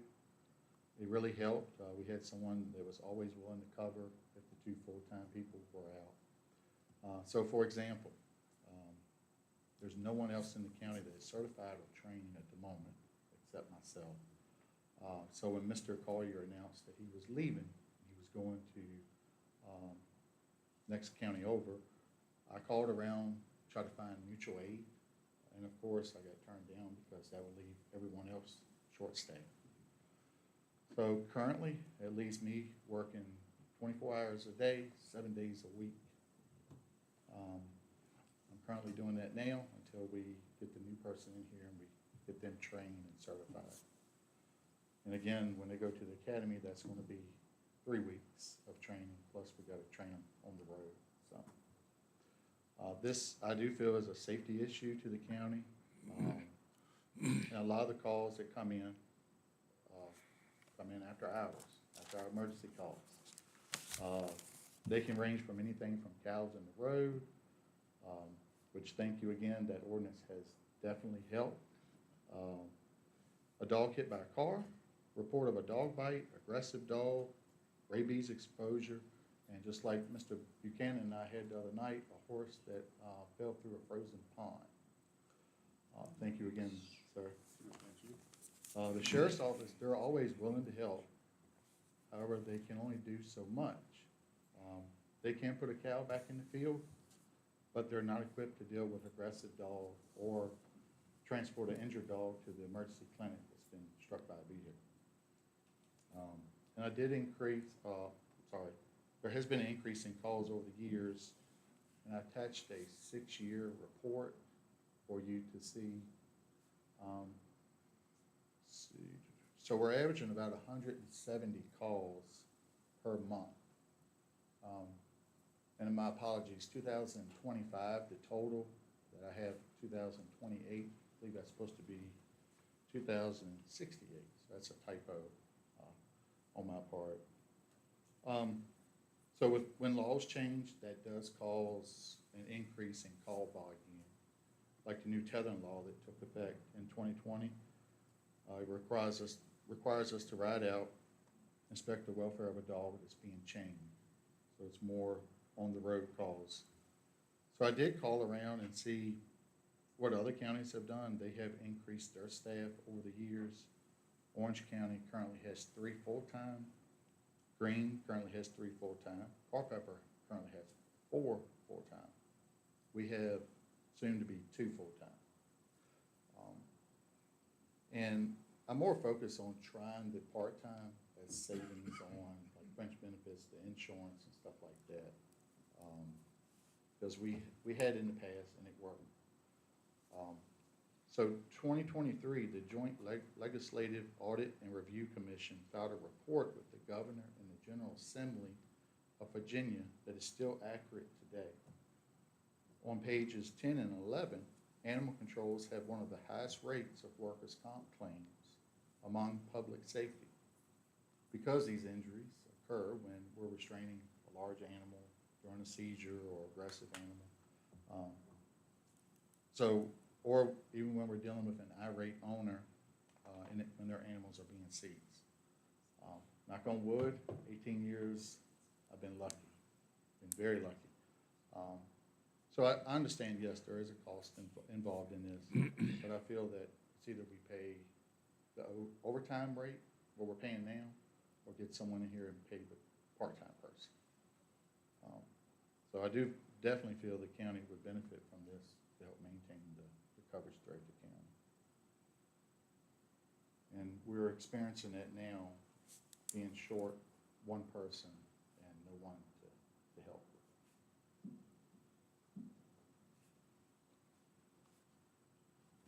And I did want to do a 6-year report on also like I did for the calls for service and complaints. I want to do that as well for the emergency after-hour calls, but I got swamped with calls and everything, so I didn't finish that in time. So other than that, that's all I have. All right, questions from the board?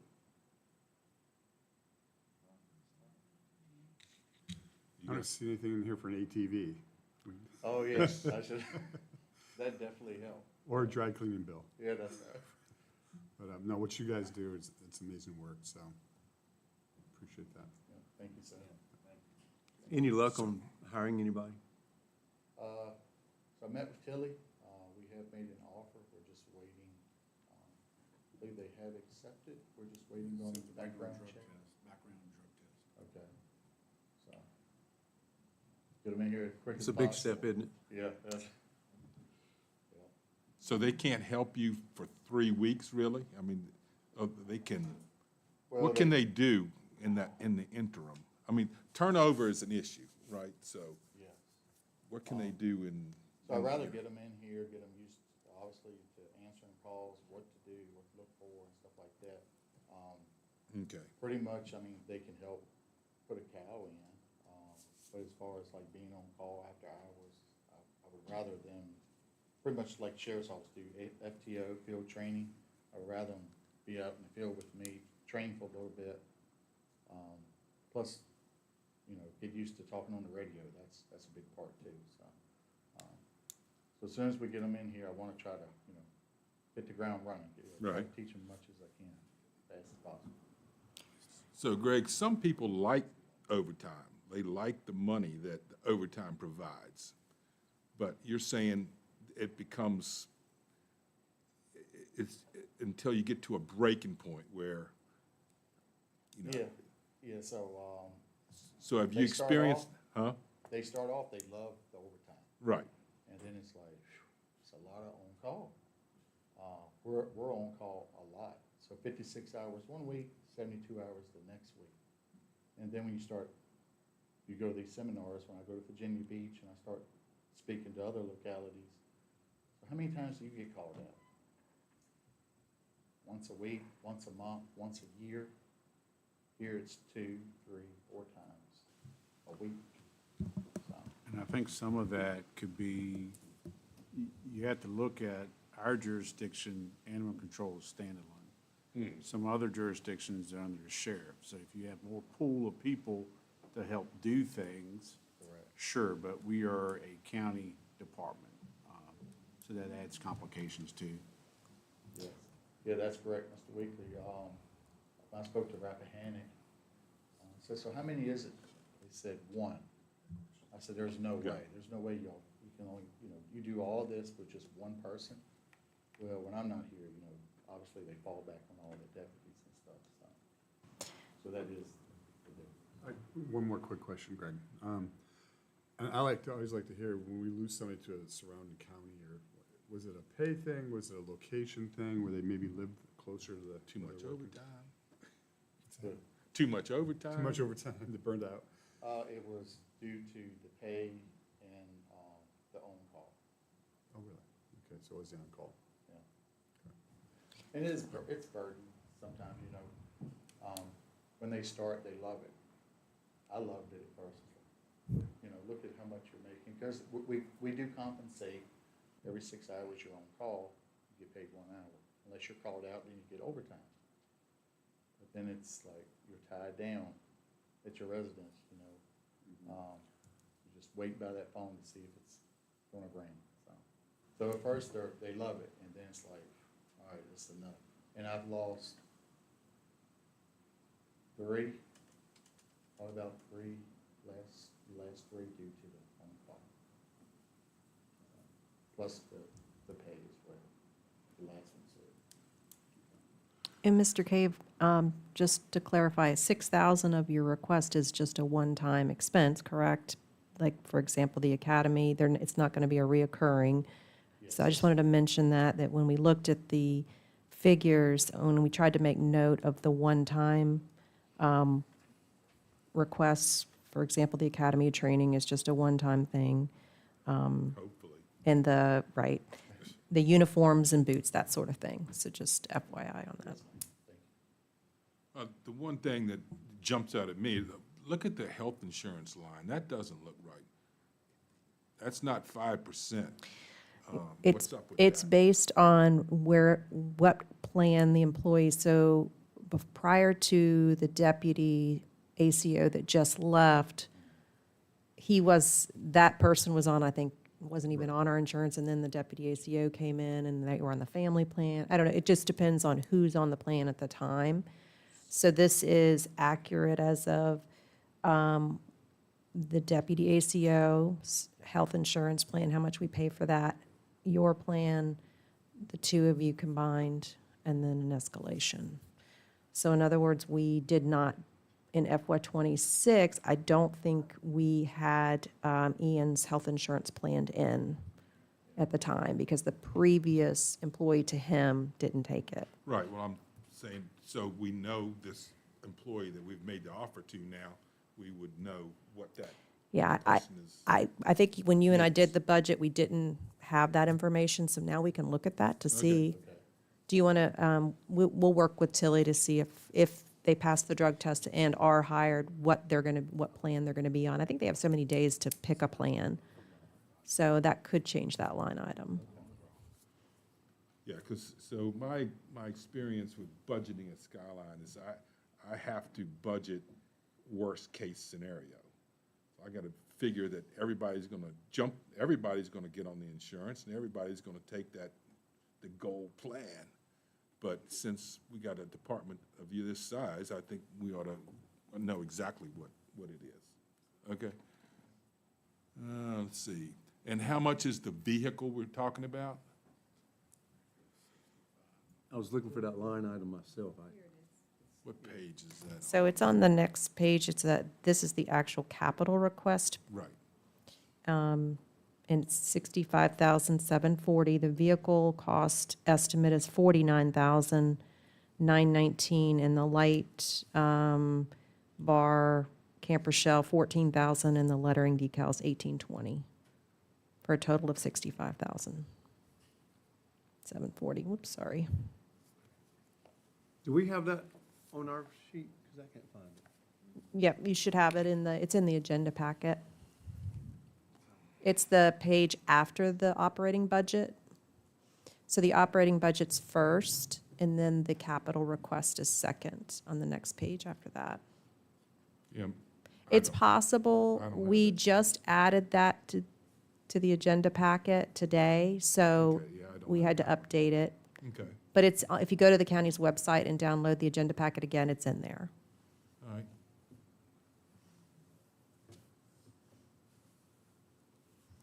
And of course, that price is for a brand-new vehicle at this point, right? Which you could switch out, you get the new one, and the new person gets yours, or whatever. Yeah, I would probably give them the one with the part-time. Right, right. With the most mileage, because they probably wouldn't be working as much as me and other full-time.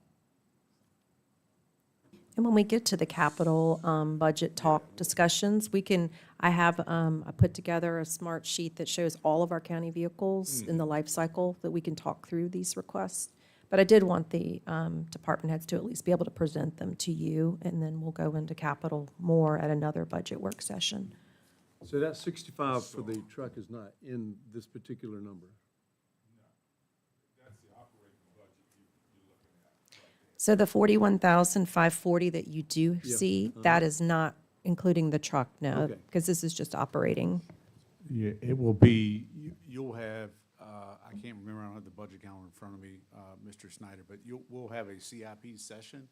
So whether it's buildings or lawnmowers or vehicles, that request will be in that. Gotcha, okay. Yes, sir.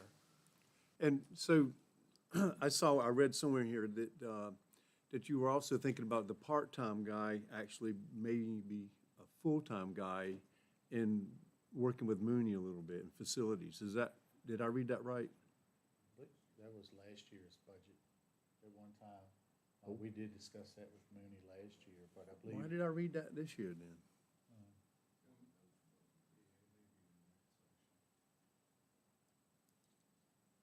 that was an option that I explored last year, but since he has Parks and Rec now, I would just keep him in my department, unless he needed it. Greg, the part-timer, you're looking for how many hours a week? 24 hours. 24 in a week? And then that 24 hours working and then on call. To help relieve some of the on call. So once again, I'm reading it here, and it's in a general definition of work. The primary role of this position will be assigned to the Animal Control Division with other duties assisting with the Facilities Maintenance Department as needed. It's in my packet. No, you're So- looking at the actual job description here. Sorry, I didn't have one. Yes. This was the job description that we put together last budget season. And during last budget season, we had this discussion about bringing this position back and using this position to deal, for facilities maintenance department as well, and that the board did not approve the position. So I think we would just need to update this job description if you're not planning on having a joint. Yeah, I actually do have an updated copy. I didn't know that. Okay. Attached, okay. Now, all these files, correct me if I'm wrong, but that way if we're updating in between meetings or whatnot, they live in the OneDrive folder. All right, yeah, we'd like to have the updated so we can just scrub this down from that site. Thank you for pointing that out, Mr. Snyder. Okay. Is that one of your new shirts? Yes, sir. Yep. Looks good. Thank you. All right, thanks, Greg. I appreciate it. Thank you. All right, next up, we have information technology.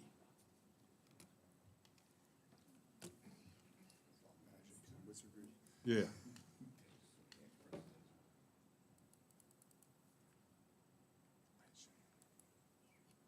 right, good afternoon, everybody.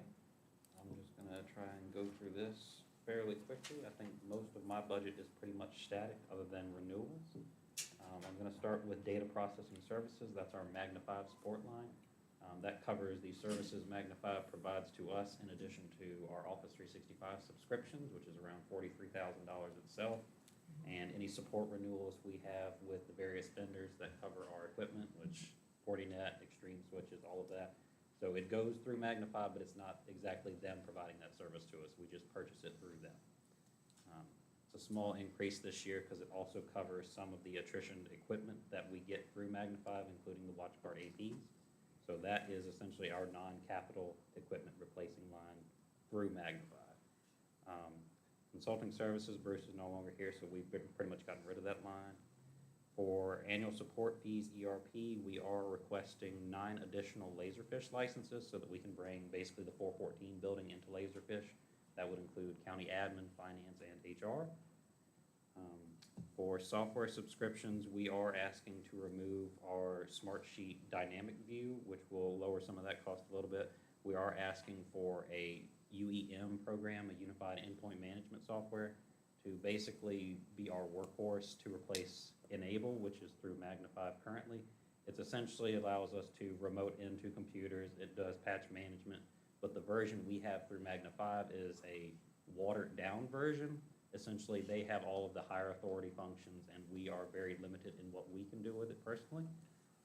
If we got one, I'm estimating it to be around $6,700. That would allow us individually through the IT department to do patch management, remote access of machines, and the various other things that we would need to do in-house rather than shopping that out to Magna 5. The website management, we are moving the archive social media to this line. I believe it was either under data processing or annual support fees, ERP. That's because Civic Plus purchased Archive Social. It is now Social Media Archiver, so that is now in that line. That's where that increase is coming from, in addition to, I believe, a 5% increase to Civic Plus every year that we pay for. Telecommunications, that line, don't look at the percentage, it's very scary. That is basically us moving what's currently paid for through the facilities telecom line into the IT department, so that I'll be signing off on all of the telecoms that's currently going through me now. I think we discussed it earlier, Jennifer, and without that, I'm basically asking for a 2.5% increase to my budget. The 14 is because of that 70K.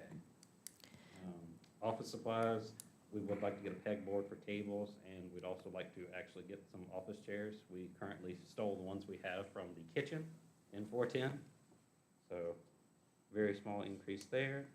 And for the seminars and tuitions, I think the no plans to attend conference and training was from last year. I would like to get Betty started on a CompTIA training path, so I want to get him enrolled in a class and start getting him on the road to getting that CompTIA Security Plus certification.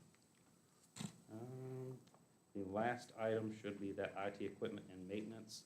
This is mostly for quick fixes that we don't go through capital. This is UPSs, the APCs that we get for battery backups around the county, any small things that we don't go through capital for. The only other thing I will mention is I believe Ms. Warren asked me to talk about anything significant for this fiscal year that we had troubles with. We had a lot of damaged APCs, which is the battery backups, and we had a few damaged switches. So we would like to increase that line to the $10,000 just to add a little buffer to that. Do you want me to cover capital, Ms. Warren? Before you do, I did want to mention to the board, the main reason that we decided to move the telecommunications expenses over was we were finding that Mooney, these telecommunication invoices, as you probably can imagine, are books every month of listing all of the phone lines, all of that. And Mooney did not have the bandwidth or time to really scrub those invoices. And we sat down and realized that it really falls more under IT and then when we researched all of the lines that we're paying for, we realized there were savings because we needed to cancel lines that were no longer in service. So it just made sense. Let's make sure IT has everything telecommunication related invoice coming through their office. So just wanted to make note that you'll see when Mooney at facilities, Mr. Frazier does his budget, you'll see that it was subtracted from his budget and moved over here. So. Thank you, ma'am. Questions on my operating budget? So you now are the keeper of the inventories of telecommunications equipment and computers. You got all of it. That includes all of our Granite lines, our Verizon lines, our Segra line is included in there, and a few other mishmash things, like the faxes are also included there. Yes, sir. All right, questions? Yeah, so you cannot remote into somebody's laptop to fix it, or you can? We can remote in. The features that we have through Enable basically limit us to regular user mode. We can't even admin into some of the computers around the county. Also, each device we add to Enable is another charge on top of that, because we also have to add Sentinel-1 to that machine in addition to it. So for most endpoints, that would be unreasonable because that is a significant chunk of change. If we went with a unified endpoint management software that we control, it's basically going to be a flat price, and we can actually figure out the best way to go forward, because right now I'm prevented from even doing patchwork. I can't manually update a machine. It has to go through Magnify. This would take that away from them and put it in our hands. Okay. And did I hear you're gonna take away Ms. Warren's smart sheet? What's that? Did you say you're getting rid of smart sheet? or- The dynamic view portion of it. Okay. This, if we went to a unified endpoint management software, we would no longer need it because we just don't use it at that point. We have something that is already, that's featured into it. It's a bundle with it. We would still keep our general smart sheet license, which is basically what we're using for our ticketing system and inventory now. I like spreadsheets. Spreadsheets are great. It's hard to keep track of everything that changes when you're manually entering in all the data. The unified endpoint management, we would install basically an agent on the machine that would update daily. It would keep track of all those records for us without us having to manually update the spreadsheet. every single time we make a change. Okay, thank you. Yes. Alan, I just wanted to kind of follow up. 4 years ago, we embarked on the policy of increasing the IT staff and reducing our outside consulting fees, both for cost savings and also for efficiency in operations. How do you see that? How has that progressed in your view? I think we are able to provide significant on-site service without contracting Magnify at this point. I could go through the invoices that we pay for having them come out for stuff. The MyTel has been significantly reduced because we've taken that entirely in-house. With Mr. Smith here now, he's basically taking on the higher level sysadmin role and some of the networking as well. So rather than having Magnify come up for the fire department who just switched over to Firefly, Mr. Smith was able to handle that completely. We avoided a cost charge for that. It's basically, we have avoided calling them for a lot of these other issues that we normally would call them for because we simply didn't have the manpower for it. Okay, thank you. What else? Are y'all currently at 2 or 3 full-time employees now? We are at 3, sir. 3. Yes, sir. Can I risk publicly saying what a great job Alan's doing, or do you think it might go to his head? Yeah. I don't know. My You ego can say is it, but already it's definitely unmatched. gonna go to his head. Yeah. If Brian I told tells me you- how good of a job I do all the time. If I told you how much time he has spent with me over the last couple of months, you'd be blown away. He's really done a great job looking at, we've had meetings looking at tracking down all the lines, making sure we're not paying a dime more than we should as a county. So thank you for all your hard work. And I would echo that, but just because he sends you an email at 2 in the morning, you don't have to answer it. But I would echo the comments made. It's the best time to get work done, 2 a.m. Okay. All right. Good? Thank you.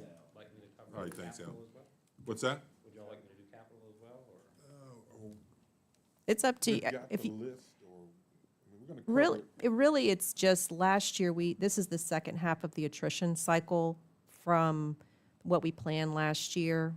So unless you have anything to add, we can talk about it at our capital meeting.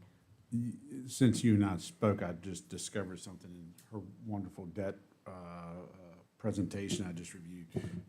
You can take the cameras out of your FY '27. We'll talk tomorrow, but that was in the loan. Okay. I do have, let's see here. I guess this is the part where y'all will stop liking me for fiscal responsibility. I would like to get a large format scanner through Capital for the building department to scan in their plats. I'm estimating that at around $6,500. Those things are surprisingly expensive. And the other thing that I would like to add to Capital would be fixing the auditorium, basically. The mics have been used and abused quite a bit. They are end of life, shall we say, on some of it. The mixer is fine, but we did get a quote to basically redo the wiring back there where it doesn't look like such a nightmare when you walk in, and basically make it all around better with better mics and better reception. I'm still in the quote process for that. We also would like to add some hearing assistance features to make this a little bit more accessible. So basically just headphones when you walk in, that'll basically, whatever's on the mic will go to those headphones. It's very similar to what's set up in the circuit court. for those who need that. Yes, sir. It would be available. Yes, sir. All right? Thank you. No, thank y'all. Mr. Chairman, I'll make one comment related to IT, and I know this is something we all have agreed upon, but there only ought to be one IT department in this town, not 3. Not that that's ever gonna happen, but see what a well-managed IT department does. Mm-hmm. And a few years back, we didn't have it at all. All right. Excuse me. Next up, we've got social services. Good afternoon. My name is Valerie Ward, and I am the Director of your Social Services Department. I am here today to present my 26-27 proposed budget. It is requesting a local share for my budget of $802,478. That will draw down total budget for $3,604,986 to provide the services and programs indicated on the form on your screen and in your packet. There are a number of programs administered through the Department of Social Services that have varying match rates. And the most pressing or relevant issue to the document in front of you are the issues Department of Social Services across the state are wrestling with in regard to the changes at the federal level for administration of the Supplemental Nutrition Assistance Program, the SNAP program. We have been working since last fall to figure out estimates of impact on local departments for the administration of the SNAP program. Numbers of attempts to quantify that impact for us have indicated that the contribution the feds had toward administration of SNAP that had been 75% of administration costs are going to become 25% of that.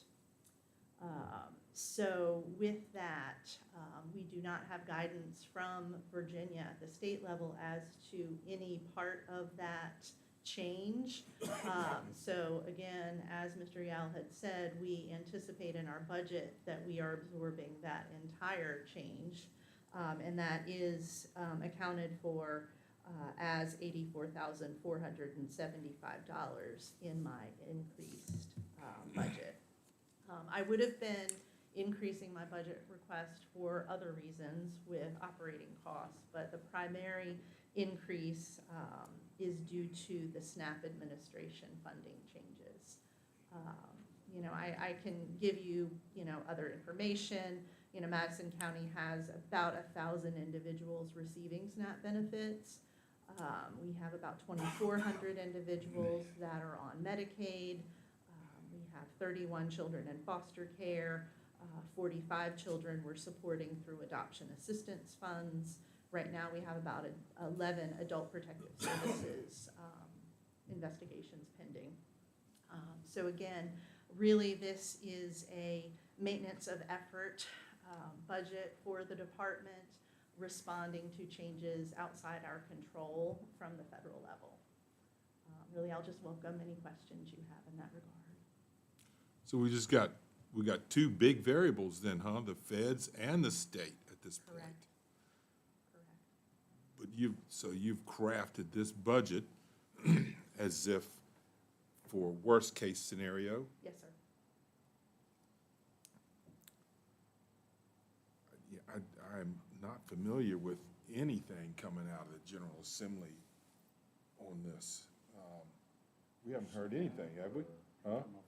Yeah, for administration, whether the state would jump in and assist with the administration costs, right? Is that that's what you're talking about? Really, Dr. there's Val? so many other hot Department of Social Services issues that are getting a lot of attention. Yeah. That really the budget fallout for this, to my knowledge, has not been on the radar at all. But The only state, Mr. Chairman, the only state initiative I'm aware of is when the government was shut down the last time. Governor Youngkin was looking at using state funds for that short gap, but I haven't heard anything as involving the General Assembly. yeah, but I mean, that's just providing the SNAP benefits. That's not the administration of it. Correct. So Madison has a choice, I assume, well, maybe not, I don't know. The question is, to continue to serve the 1,000 people that we are serving. I mean, are other jurisdictions cutting down the number of people they're serving, or those people are not qualifying for SNAP, so therefore your administration cost goes down, or how does that work? It's really not a discretionary decision we make as to who is eligible and who we can serve. Right. The eligibility determination is made, and then those folks are entitled to those benefits, period. So it's just a really difficult situation to navigate because you have this SNAP administrative funds issue going on, At the same time, the federal government is cracking down on our error rate. There's a lot of press right now about the entire country and the state of Virginia having errors within the administration of SNAP. So the expectation for us to do work with no errors is increasing. At the same time, they're lessening the administrative funding. So I would answer your question by saying, no, we're not trying to lessen the workforce. If anything, we're advocating for more workers and better training systems to have our workers be able to meet the no error expectation. Go ahead. So, yeah, when I was down at the government days, they were talking about the error rates, and I'm assuming some are worse in some areas than others. Yes. And I know in my time on the board, you guys work extremely hard with that. I might have the wrong number. I was trying to get an answer on the error rate for our locale. Are we below the error rate that they're talking about? We, as an agency, are under that mark. But what they tell us is and again, continuous quality improvement, we're dedicated to that. We still want to do better. It's just hard to hit a moving target.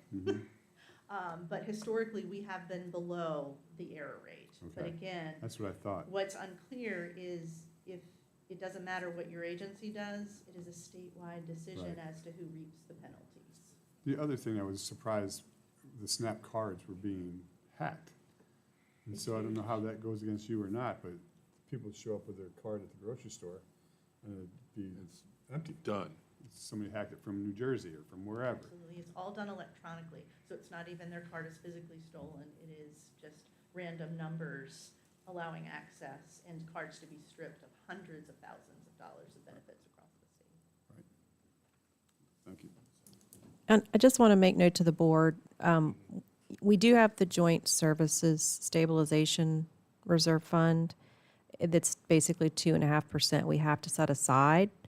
If there are unknowns like this one, you could, as a board, decide to take that $84,475 out and just assume that it's in that joint services stabilization, as long as we have, I think that one's like over 300 and something thousand a year we have to set aside for the joint services like DSS. So that is an option. Just wanted to point that out. If it's an unknown expense, we could look at it that way. But I do appreciate the fact that you put it in there because it is a possibility. Absolutely. So that 84,000, that's based upon that 50% difference Correct. between the 75 and the 25. Yes, When will that be determined? I do not know.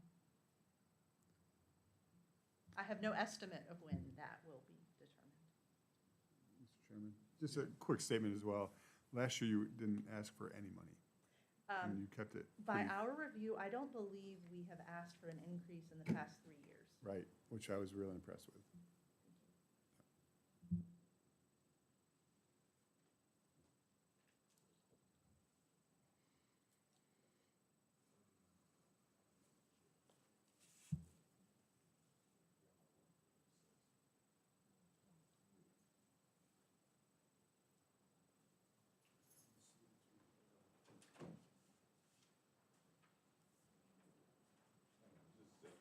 Sure.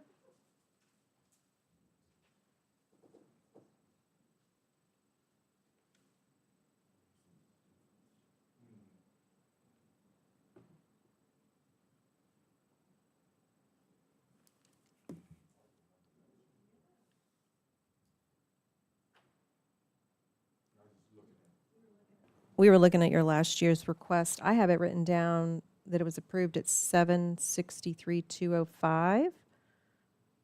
In this year's 802. So that would make the change in local share 39,273. I don't know if we factored in that SNAP loss, that 84. I'll do, Okay. yeah, Put let those me, two together, I think that's where you If you get need the- anything further from us, let us. I will let you know. We can compare numbers. yeah. Celine and I will get together on that. Thank you so much. Thank you. Any other questions? No, but I have two observations. As I have worked with Ms. Ward on some legislation. There's two facets to this that applies to all of us. And one is we're trying to serve multiple masters, the state and federal government, and these people don't know what they're doing. They're not consistent. It's hard to work in an environment of uncertainty. And the flip side of that is they ought to look at their local agencies like our local DSS, the ones that are working well, and figure out how to do things right instead of trying to mandate from the top down when it just seems like they're just shooting in the dark. And I'm not sure whether it's just based on shooting from the hip of their philosophy or whatever, but I really think that they could use you as a model, your agency as a model, to set policy at the state level. Thank you for what you do. Yeah, it looks like they're taking the position of one bad apple spoils the whole bunch, you know, and that's unfortunate. All right, thanks, Valerie. All right, we are Children's Services Act.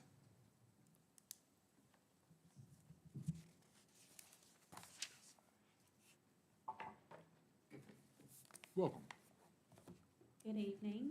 I'm Tiffany Woodward. I'm the CSA coordinator for Madison County. Presenting today in regards to my budget for the 26-27 fiscal year. And good news is that I am requesting to replicate the same budget that I had presented last year to you all. We did have a significant increase last year request, and a lot of that was due to more children in foster care and service needs. So currently we are working with 44 children in the CSA system right now. And some of those higher costs are children that we are working with educational needs, which are IEP kids, residential kids who, for CSA, you have to pay for education. And so that was a significant increase for us this past year, which for IEP kids, we are by law have to fund. And if we are able to have a Medicaid-funded residential facility, CSA is obligated to pay the education costs. That is not a Medicaid-funded service. So I provided some data that shows over the past few years increases. As you can see, for the educational congregate care was up by 99%. And on this other page that shows for special education private day placement was up by 79%. So these are costs that unfortunately we are not able to, we're throwing out there a budget, but you just never know as to what each month is going to look like, unfortunately, because we get kids in foster care. We can get them out from adoption, but we can get two more in care. We just never know exactly what's going to happen. But from the residential side is these kids who were needing higher levels of care, that we weren't able to keep them in the public school setting. We had to have them in a higher level that was needed. So, but as I requested is that we're just going to do the same request as of last year, which was the 2.8, which the 1.9 was from the state side, and I think 896 was from the local side. However, And yes, and last year, we decided to use that contingency reserve to fund, or to set aside a portion of the request last year. But I asked Tiffany to go ahead and present her request as she believes she would need for funding, so. So at this point, we still don't know, when you've got too many months left in FY '26 to even say how we're gonna end up. I will say currently we're doing actually very well with our budget right now. We're actually under than what I was expecting to be, just because of, we do have lower numbers that we are serving through CSA. Last year we were at 65, we're at 44 right now. So that is a significant difference, but the cost of services continuously go up, and education costs go up by like $20 a day. So some of our IEP kids per day could be over $300 and some dollars a day. So we have one education program that just for 20 some days of education is almost $12,000 a month. And that's just one kid. So unfortunately Medicaid doesn't fund that. So of course that's full CSA cost. So we really try in all of our services utilize Medicaid so we can offset those education costs where we can. But sometimes, unfortunately, depending on where we can get kids is also a big issue, because if there's no openings that are Medicaid funded, we have to go go through a full CSA-funded placement, so. And Tiffany, on that front, because some departments, it's not like June 30th gets here, we close it out, we know where we're ending your number. I think there's like a 2-month lag at least for when Correct. you all can determine Medicaid versus local. Yeah, we have a post-year period that is from July 1 to September 30th that just pays post-year up to June 30th. So because of the way the billing cycle is, we wouldn't pay June services usually until July. But it allows for CSA to make sure that all expenditures and invoices are paid up through that fiscal year. And we keep it tracked, as you can see on the screen in Smartsheet. Every month that we have our reimbursement, I have a tracker that tracks where they are with their local match and how under budget or over budget. And right now, we're under budget, as Tiffany mentioned. But you never know what the rest of the year brings. So we do track it monthly. Yeah, we just actually got 2 more educational placements, so now we have to add that into the budget. So using the Joint Services Stabilization Reserve is not a real risky move for the most part? I'm of the philosophy that if it's an unknown expense, that's where you want to tag that to that stabilization or the reserve. But if it's a known, if you felt like absolutely this is the budget I have to have, then we don't want to do that. But it's with CSA, it's the unknowns. It really is. And if we look at the historical, we can look at the trend as well and see what your actuals have been over the last few years and go from there as well. Just a little history on that. This isn't talking bad, because it is unknown. But like CBRJ unknowns, CSA unknowns, that was the origin of this policy, the Joint Stabilization Reserve, which probably goes back to 2019 or something like that. So it is those unknowns, as Ms. Warren is talking about, that fund is there. Tiffany, so out of the 44 kids that you have now, what's the likelihood of any of those not being in the system before they actually age out? Are they going to be there forever till they age out, or what would be a? So through the foster care side, we're working on some adoptions, so those numbers could still decrease. And then we do have a large sibling group that we are working with currently. So of course, that's a large acquired cost, but we're doing our best as to reunify, keep kids in the community, but also, like I said, the adoption piece. So the numbers fluctuate so much that you never really know what next month would bring, but our efforts are there to decrease the cost where we can. But the numbers are always unknown. That's just the unfortunate side of, this side of CSA. Mr. Snyder, were you asking though, as far as aging out, like at the age of 18? Was you asking that in the 'cause- question? Yeah. Well, I mean, I know that that's 18, in some cases to 21. Correct, yeah, we do have some foster and future kiddos that are in our program now, which they age out at the age of 21. So we have 4, I think we have 4 currently that are within, which those requirements, you have to abide by state requirements in order to be in that program. But that is a very small amount to cover for them, because they're just getting a basic payment, which is $861 a month. So really that, for them being in the program, is not making a substantial effect on our program. It's more or less kids that are in the foster care system that we're having to purchase outside of our area for homes, which is called therapeutic foster care. And those are our higher end families, because they get a basic, a BMAT, and then a placement service, which is a daily rate. So those bills alone for each kid could be like $6,000. So if we're able to reunify families, that would be ideal, but sometimes it doesn't, based off of if the family doesn't meet the requirements of the state that are safely to be returned home. Thank you. So my question to you would be, are your numbers separate from what DSS are, like your foster children are different than what DSS is, or? No, we're coordinated together on there. So I'm actually in the Department of Social Services building. So we work together in regards to what kids that are in foster care through the Department of Social Services. Okay. I was just wondering for budget-wise, you have a certain budget, they have a certain budget. I just wondered how much it crosses over. Yeah, so mine is state and local as well, but I'm in a different pot of money because of how we have to draw down funds, because how DSS does certain funds through their department, it's different, because I'm funding certain children, and they may have certain children that they fund, but it's through a different pot of money. I just, go ahead.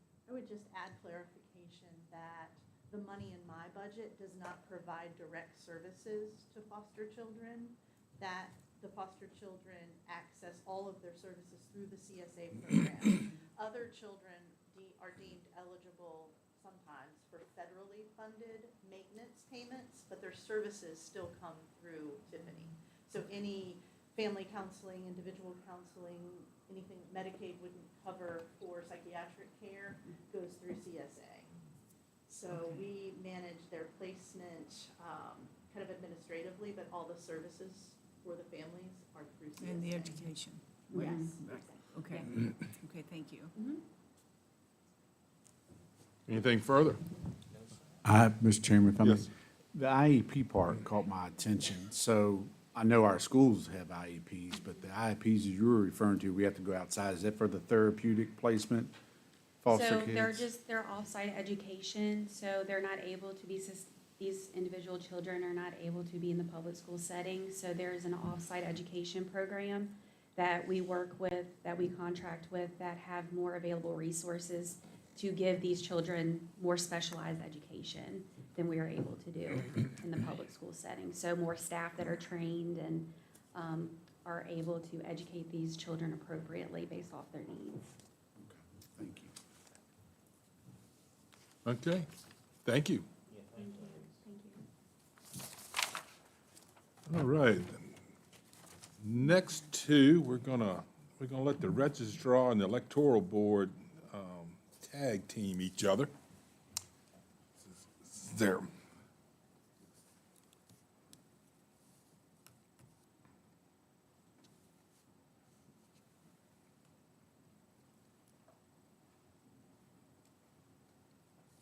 Good evening, Mr. Chairman and Board. Thank you very much. Good afternoon, or good evening, I guess, rather than afternoon. We're going to present together the electoral board and the registrar's function because work pretty closely together.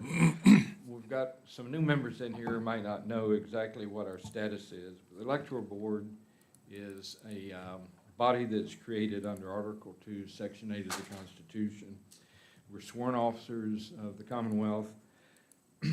One of our primary responsibilities is certainly to hire the general registrar and to oversee the function of the voting in Madison County.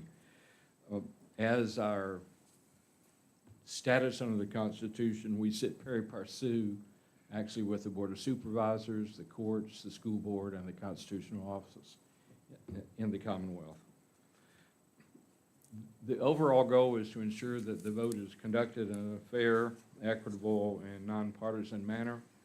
We're really good at doing that. Our mission is to provide fair and equal access to voter registration and to voting for all eligible citizens of Madison County, recognizing that voting is an act, should be a responsibility, but certainly an act and a fundamental right of each and every citizen. Some of the specific federal and state statutes that we have to deal with would include the Constitution of the United States, Constitution of Virginia, Title 20 or 24.2, the Code of Virginia, federal election laws, National Voter Registration Act, the Help America Vote Act, and hopefully the SAVE Act. We'll see how that comes along, to help protect the rights of the Madison voters.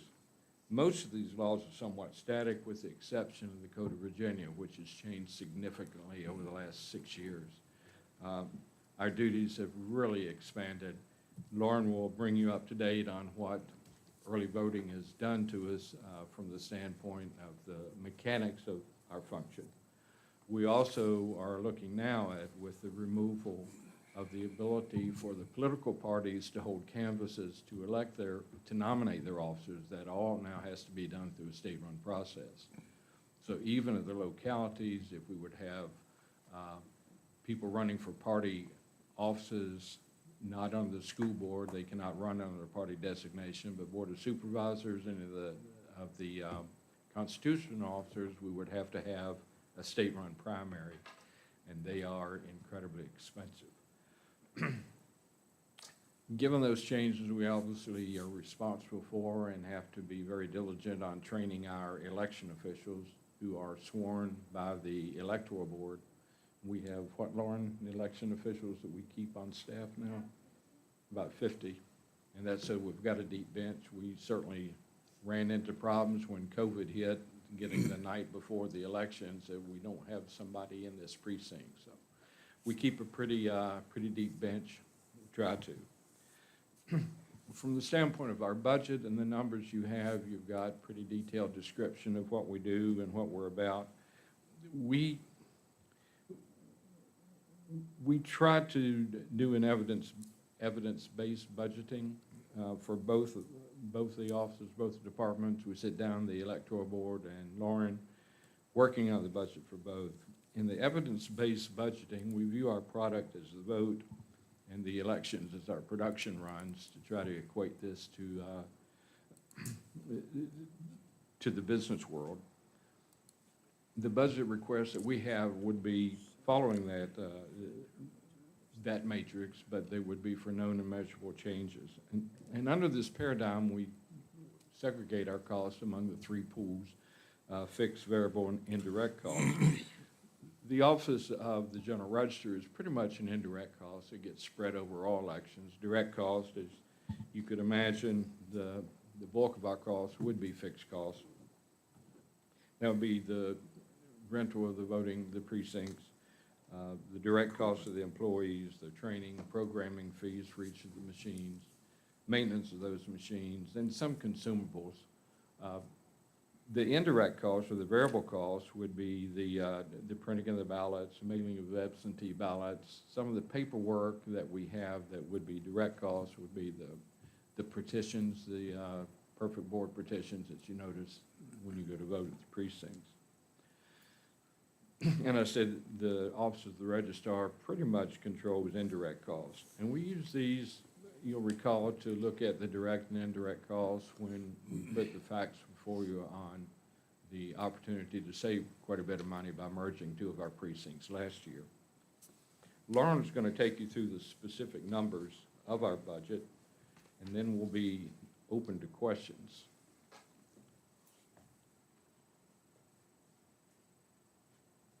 Good evening. So budget preparation, we jointly prepare these together to reflect the statutory duties of each of us. For those of you that were with us last year, you'll remember that we cut down our budget from the year before. We previously have always put in the budget for 3 elections, and that would be a June primary, a November general election, and then a special election if one were to arise. We decided to take a more realistic approach to that and just fund for the 2 that we knew were happening, and then come back and ask if a third ever did occur. So now we're being told to plan for 3 elections in the FY27 year because we're going to have a special election April 21st for a constitutional amendment. The June primary is going to be pressed back to August 4th, and then we'll still have our November general election and next year's June primary, which is going to cause us to have 3 in the FY27 year. After reviewing last year's spending, we feel that we kept costs so low that, especially compared to neighboring localities that run elections on 5 or 6 figures, we were able to only request an increase of $1,775. Those increases, if we're looking, at the electoral board budget, cover IT needs for the day of the election, additional money for leasing the polling places a 3rd time in addition to just 2 that we normally do, and additional mileage money, and then electoral board fee increases for electoral board members. And the mileage, of course, is just for the members on election day to make their rounds. We do things very cost efficient in our office, we feel like. We handle early voting completely ourselves instead of hiring election officials like other counties do. By doing that, you use the employees that you already have. We don't spend any extra, and so we have no increase there. we're also able to make sure that we have the most skilled workers in there doing it as compared to somebody who only does it a short period of time, a couple times a year. So we take a lot of pride in the money that we are able to keep to a minimum for elections. And we're actually kind of shocked when we went back and looked and saw that we thought we could do this third one for FY27 with just a small amount of increases.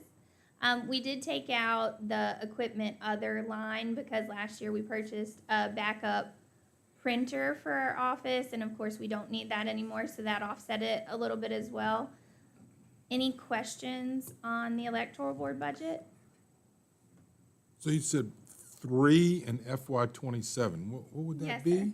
So it's gonna be an August 4th primary, which is moved from June. So because of this amendment question, June's primary can't happen in June, and they're pressing it to August 4th, which will put it in FY27. Then we'll have the November general election. Yeah. And the then next primary. year, you'll have June's primary, which will give you 3. Well, I missed that somehow. Yeah, I have sample ballots in the hallway, help Huh? yourself. In August. I thought that was going to be in April. So April is about redistricting, Yeah. and what comes from that, either yes or no, will Yeah. determine whether lines have to be redrawn before what was the June primary. They know that that would they don't push have that. enough time to do that, so they have to push it I to see, I August. see. Yeah, I missed that. Okay, thank you. Is there still a chance that that won't happen if it goes to the court system first? Like the- We have to plan right now like it is happening. Our ballots are approved, the drives are here. We're making the preparations like it's happening Gotcha. until we're told that it isn't. Okay. But yes, everything is a go right now.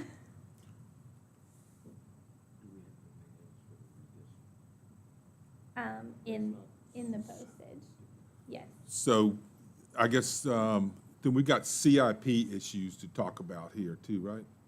For, Yes, definitely. yeah, So do you want to do my budget next? okay, yeah, Okay. let's do that then. Okay, so that's electoral board budgeting. The registrar's budget for the upcoming fiscal year is up on the screen. This one has an increase of $5,284 from the current fiscal year.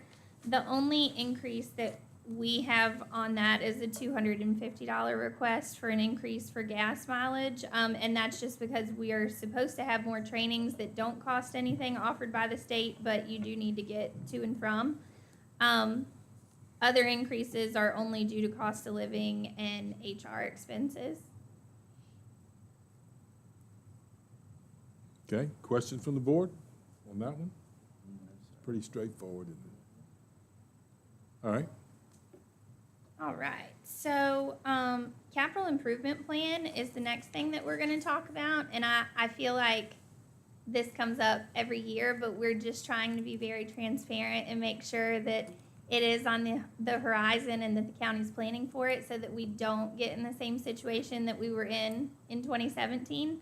For anyone who's been around for a while, the county had the touchscreen computer systems that you used to vote on, and then in 2017, the state said you can't use those anymore. You have to have these new ones.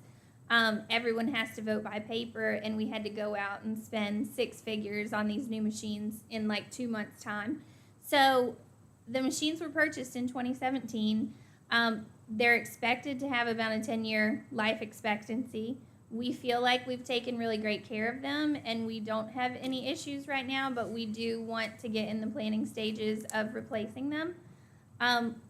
As we get closer to new machines coming out, Hart, which is our vendor, has now had a new machine that's been approved. It's called VVSG 2.0. What that means essentially is that once that makes it through all of its stages of approval with the state, they're not going to back up anything that's old. So at some point when the next upgrade or something along those lines come out, we're gonna have to either replace or not be supported, one of the two. So ideally for us, we make it to that 10-year mark, we make it a couple years past that, and everything goes fine, but in the instance that it doesn't, or if we start having a lot of malfunctions and things that we need to replace, they're all gonna have to be replaced at once, because you can't have new machines on a certain software and old machines on a different one. It all has to run on the same thing. Included for you guys, I do have 2 quotes. One is from Printelect and one is from Hart, the vendor that we currently have. We've been really pleased with Hart. I also do ballots and some other purchasing through Printelect. We like their equipment as well. Before we came to you guys and made this decision, we would have them come in, do a demo, show us things.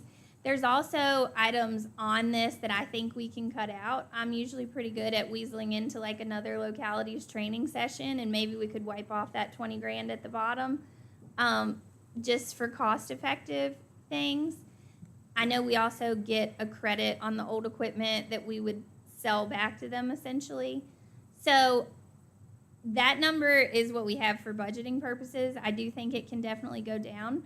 Another thing that we just want to bring to the board's attention while we're here and while we're talking about this is last year we did combine 2 precincts, Graves Mill and Wolftown, into one. So instead of 13 machines that we would have been buying, because you do have to have spares in the case of an issue, we're down to 12.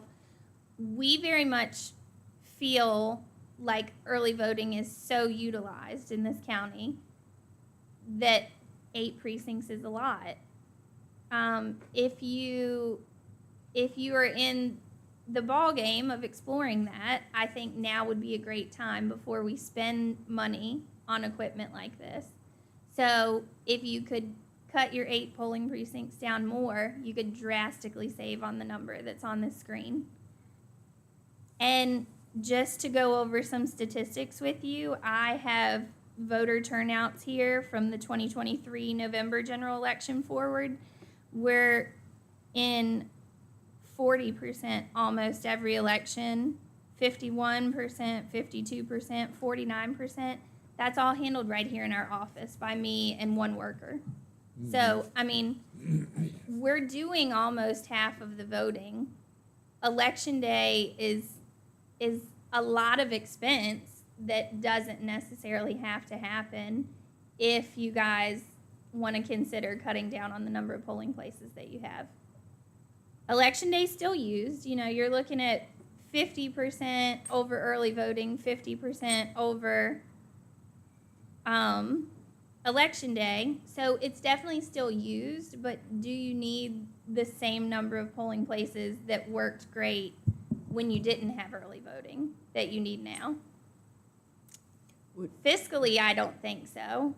You all do set the polling places, so it's a Board of Supervisors decision.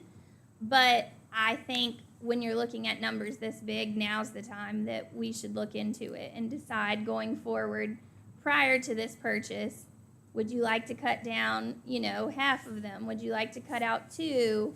Some of them are in bad condition that we use. Some of them, you know, don't have phones, cell phone service, things like that. We have come up with pretty good resources for all of those things. So none of it's an accessibility issue. I just think it's a monetary issue at this point. And then, of course, for those polling places that you have, you also have to have trained workers, the extra equipment, all the other things that go into running an election. Right.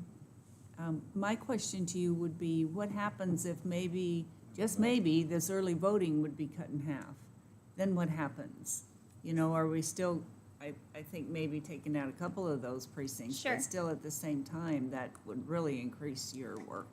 So Perhaps. just for comparison, my sister is the registrar in Charlottesville City. They have 9 polling places, which is what we had until last year. They have 30,000 plus registered voters. So, I mean, they're triple our size doing it with the same amount of numbers. We can definitely take more people at each polling place. There's no question in that. Once you get to 5,000 voters in one polling place, you have to make a bigger one or make steps towards that. We're not at 2,000 in any polling place, and we're only close to it in Madison and Brightwood. Right. Yeah. Okay. So we can definitely take more. That's not an issue. And if early voting was to be cut out, we typically see a big burst the first week. It slows down for about 2 weeks, and then your last 2 weeks are kind of busy. So it could be cut down, and I think you would still see the same numbers that you're seeing. Okay. Were you suggesting that early voting would change as a matter of personal preference or as a matter of a change in law? Law. That's probably not That's going just to not, happen. well, I've probably been- not, but you know, we could hope. Yeah, we could hope. We've had bills that have come before the General Yeah. Assembly for the last 4 years. I've been following the legislation on election matters for the trade association, and they've been thrown in the trash immediately. They didn't even get to committee hearings. Not yet. Okay. Not yet. Can I ask a question? Yeah, I have one. Do we have a way to look at the cost for each of our polling places, what we spend a year on each? Yes. So we made a chart for that and showed it last year Oh, when we were good. talking about the consolidation of Graves Mill and Wolftown. I'll be happy to send it Be back great. to you. The sad part is they're really the same other than the cost of ballots. Maybe in your bigger ones you have an extra worker or two, but the rent's the same, the equipment's the same. Everything for elections, it really takes the same base of all of it. So we don't send more than one machine anywhere. Okay. The only difference is the workers, which is pretty minimal in the cost of what you're spending. Mr. Chairman, please, no, I And didn't. following up on that question, from a managerial standpoint, you have to look at where your polling places are. Just for an example, Brightwood. If the Rear Town Club fails, they sell that facility. What would we do if we had to replace it? There's nothing in the Brightwood precinct of the size to accommodate us. By collapsing and going to 4 precincts, for example, since half of our public is coming to this office to vote anyhow in elections, they certainly know how to get to town. And that would suggest that we could then move precincts to the four of the different public high schools, avoid rent. And they're going to be there. We can count on them. Have you got percentages of what district is voting early as compared to who's registered? What precincts? Yeah, it's all online. Yes, We sir. can get it for you if you'd like. I was just kind of wondering because is there any particular number that you would go down to and which ones you would not have? They're all about the same amount. Yeah, Madison, you see the highest early vote turnout, which is, right here around us, I guess, just for convenience, but it just depends on election. We get a big crowd from Etlin usually, and it's spread out pretty well, but they all get pretty close to that overall percent that I gave you. And it is broken down by precinct online. Yeah, it gives us a reason to come to town, doesn't it, Judge? That's right. Mr. Don't put the Chairman, horses out. That's right. Mr. Chairman, Yes, I had a sir. question on the equipment. Lauren, I was around the last time we purchased, but I think we did it in installments. Yes. Did they allow that as an option, a lease to own versus an outright purchase, or I'm not aware of a lease to own, but they do offer financing. installments? Yeah, Okay. and last time, that's the same thing that they did as well, but then I guess it got given to a different bank that they financed through, but it was all set up through Hart, to my understanding. Okay, thank you. And what's the predicted amount of time that these units would be good for? We would like to tell you 2030, but I think for planning wise, you have to think a little sooner than that. 10 years. Well, Oh, yeah. and one of the issues, Mike, you would, That's what we're shooting for. generally for electronic equipment, you would look at the mean time before failure of the component piece. And when that happens, you can assume it's going to happen with everything the same age. The machines are likely to have a physical life in excess of the useful life, which is set by the State Board of Elections.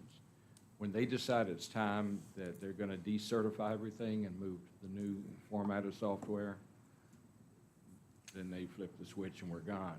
And while there are a number of manufacturers, given the age of our population and our poll workers, we're probably gonna strongly encourage that we look at bids from people who can replicate the equipment that we have right now. It was serendipitous that we ended up with Hart because it's small. It can be carried pretty easily by some elderly folks that we have working the polls right now, and storage is not a problem. A lot of the jurisdictions, when we did some in-depth analysis, are having larger equipment. They actually store it in a bonded warehouse. It gets delivered by a bonded delivery person so that you've got a chain of custody. Fortunately, with the equipment we have, it can be stored easily and locked up in the office here. And the print-elect equipment and the hard equipment are about the same size. Hey, Jim, how many, and Ms. Eanes, you as well, how many absentee ballots are mailed in Madison? So, returned, I have about almost 400 on my permanent list that go out automatically, and then, of course, anyone can request one outside of that. November, we had 318 that were returned voted. The November prior to that, 429. 2023's November, 217. So more go out than come back, of course. And then you also have the choice to bring it back with you and return it and vote in person. But 400 plus. Anything further? Okay. Thank you. Thank you all very Thank you much. very much. Lot to consider here. Well, you talk about the issue of disenfranchisement versus Right. cost. But, we're rapidly approaching a fiscal position in the state and local localities where there's not gonna be any room for luxury. And I think consolidation is gonna be inevitable. Mhm. And planning for it now, it's gonna make it a lot easier when you have to do it. Yeah, that This is was my 2 cents. somewhat painful last year when we consolidated those two. Right. It was, People were upset. yeah, I know. And they will be for 50 years. Well, economic development and tourism, we have with us. Tell us the good news. I do have good news. U.S. women's hockey team won gold. You're welcome. They beat Canada. They did.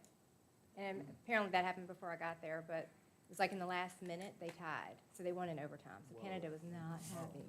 Yes. Couldn't have happened to a worse nation sport. I can actually see that. All right. What do we got? I have very little change. Yeah, so altogether 449. We actually removed things that had not been used, that we had in there just in case. Points of interest might be, we had 9,000 in there because we were a part of a livability magazine, but we did not use that this fiscal year. However, if their Go Virginia grant, it's through Venture Central and their food and manufacturing. If we get that grant, I will need the match, and that's what the match happened to be. So we left that in there.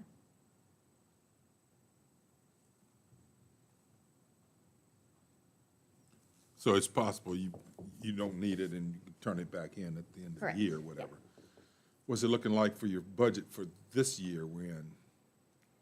This year, we're looking pretty good. Yeah. Because this year, I've got leftover for, I will have leftover for lodging and meals and seminars and tuitions because of the Leadership Institute for Tourism. I was going to more of those and less of economic development. Generally, for every tourism conference, there's an economic development conference because there's about 9 of us that handle both in all the counties. So they schedule them so conveniently so that we can go to all of them.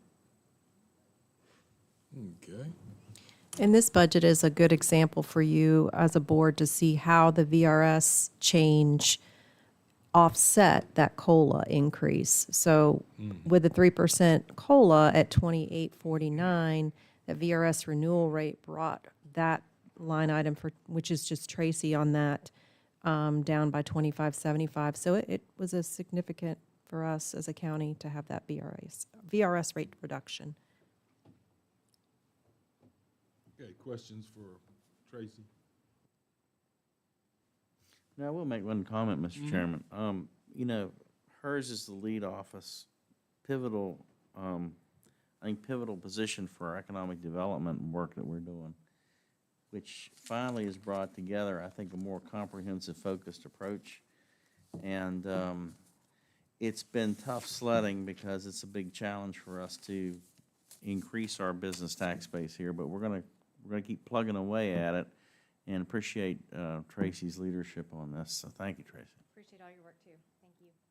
And the committee. And for new board members or anyone, anytime, but feel free to come by, and if you want to see individualized what's this, please come by. All right? Could you quickly review your numbers from the last supervisor meeting of the, I think I heard like $1,400 a person? Can you? Yeah, so Did that through this last grant, that is the Toast Virginia grant, and we have that wine consultant that's literally going everywhere. They came up with an amount that, just for a general overnight visitor coming, is per person, they usually spend about $600 per night. If they are visiting wineries, because they typically, they go to more than one, they spend $1,400 per night. Per night, per person. They're drinking a lot. They are.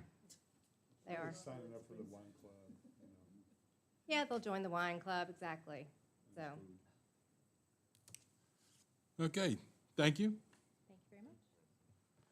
All right, next we have public comment.